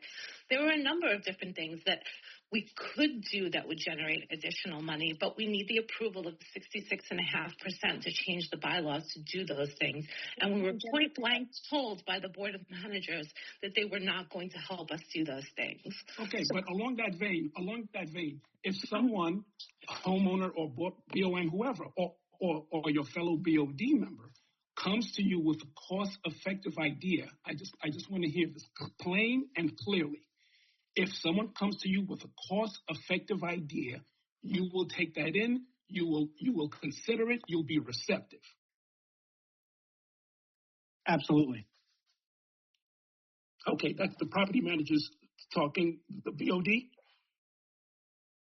I mean, within reason, are you talking about the suggestion of a debt collection company? I'm talking about any suggestion. Or the power washing of your building? And any suggestion that would be cost-effective, and it's a good idea. So what I have said personally, my feeling is, and I'm a lawyer, and I do think a little bit outside of the box, but I think it's within the realm of things condominiums do. I'm not really willing to invent newfangled things that nobody has done already. I'm not trying to experiment with this building. I have said and you've heard me say it, my goal here is normal. So I tell people, please speak to your friends and friends who live in other condos. See what their buildings do. I'd like to do something that's already been tried, that's proven to work. So within that realm, yes. I mean, there's been a couple of things that have been brought up that I'm not willing to do at this juncture because I don't think condominiums do that. Why do you keep saying I'm not willing to do? I'm not willing to do. Well, You hear the language? It just And bingo. I can only speak for myself. I can't say for Donna. But this is a week. Like, I'm listening to you and I'm saying, well, maybe she slipped up. No, it isn't the way I speak. I'm a colored woman who's angry. Got it. Okay. I can only speak for myself. Wait. Yeah. What do you mean? Hey, guys, can we please stop? This is not going anywhere. Let's not devolve, please. George? If I say it's just me, then I'm accused of I don't understand. Hold on, wait. Who? That's satisfaction. When you say a colored woman, what do you mean? Mm-hmm. A North African woman who's Muslim. That's what I'm talking about. Because I'm getting the feeling that wait. He is more angry than I am. Sophia, I'm a black man. Good for you. Me too. We're the same color. Yeah, but why would I have an issue that you're a woman of color? Because you're always painting me as being angry, and that's a stereotype. Yes. This is so distracting. This is truly distracting. George had a good question. Can we just go back to why I What is the solution? That was crazy. What is could you give an example of the proposition that is a creative new idea? Can you give an example? The point I'm making is because what I've heard back is that everything is stonewall. When a good idea comes to you all, it's stonewall. That's not true. That's not true. That's what you say. That's not true. And that leaves me 1 second. Let's deal with the facts because I like facts. If you can just offer a brief history of when you guys voted on issues. For example, it's a 5-person board. Have you had a couple of 5-0s, 4-1s, or is it constantly 3-2? If you could offer it doesn't matter what the Constitution No, Sophia, there you go with your game. There you go with your game, Sophia. Great question, Simple. I'm asking you a simple question. I've asked that question before. A fact-based question as well. It's time to end this meeting No, if guys, we're going to talk over each other. I agree. This is not going anywhere. Sophia likes to play games. We've taken a turn for the worse. But there's no game playing going on. I want a fact-based answer. What is the creative idea that's being proposed? That's not, everyone's had a lot of time to think about these things. What is the creative idea that's being proposed? Because we kept asking. I'm saying something in general to just make sure so you can just clearly say we are not stonewalling. We welcome new ideas. We welcome fresh ideas. No, they don't say we though. They said I. She said I. She didn't say we. I can only speak to myself. I'm sorry. Let me just jump in. Who is the president? I think it's good to also hear from the president of the board, right? To hear her ideas and feedback and her thoughts. I am always welcome to hear ideas. I have welcomed ideas. I have looked at them. When they are presented, we sit together and we discuss them, the pros and cons. But most of the time, we do need a 66 1/3 vote. If we want to change the bylaws, that costs $5,000 to change. Plus, we still need the additional 66 1/3 to change anything in the bylaws. Mm-hmm. If we want to have a meeting to change anything, we have to be on the same page. Everyone has to work together. Everyone has to be professional. Everyone has a simple goal to change or amend anything. I am open to it. But this whole thing that we're talking about today about tit for tat has to stop if we're going to move forward in the right direction. I want us all to be on the same page. We welcome all ideas. We are always open to email. We're open to knocks on the door. We're open to meet. Yes, we are always willing to listen. But nobody wants to listen sometimes. People just want to accuse. People want to start smear campaigns. People want to attack. People want to put false accusations out. This meeting was to be productive today, and I hope to God that some of you value the meeting that we all put together for you guys today. I pray that if you still have additional questions, to ask. Yeah, we are I'm here gonna to take answer. you at your word. I'm going to take you at your word. You, as the president, Yes. you are open to hearing new creative ideas. You are open to hearing cost-effective ideas. I will take you at your word. Yes, correct. I think that's a perfect way to end the meeting. I think everyone is getting tired. Yeah. I appreciate your time. I appreciate your passion. I think if we all figure out a way to work together, whether we like each other or not, let's just respect one another and work together to bring Ocean Breeze back to where it needs to be. Agreed. Yeah. Thank you so much, you. everybody, for joining. Thank you for your patience. Thank you. Thank you. Have a great night. Daniel, can you check your email, Daniel? We can talk tomorrow, Chris. Don't worry. All right. All right. Thank you so much, everybody. Have a great night.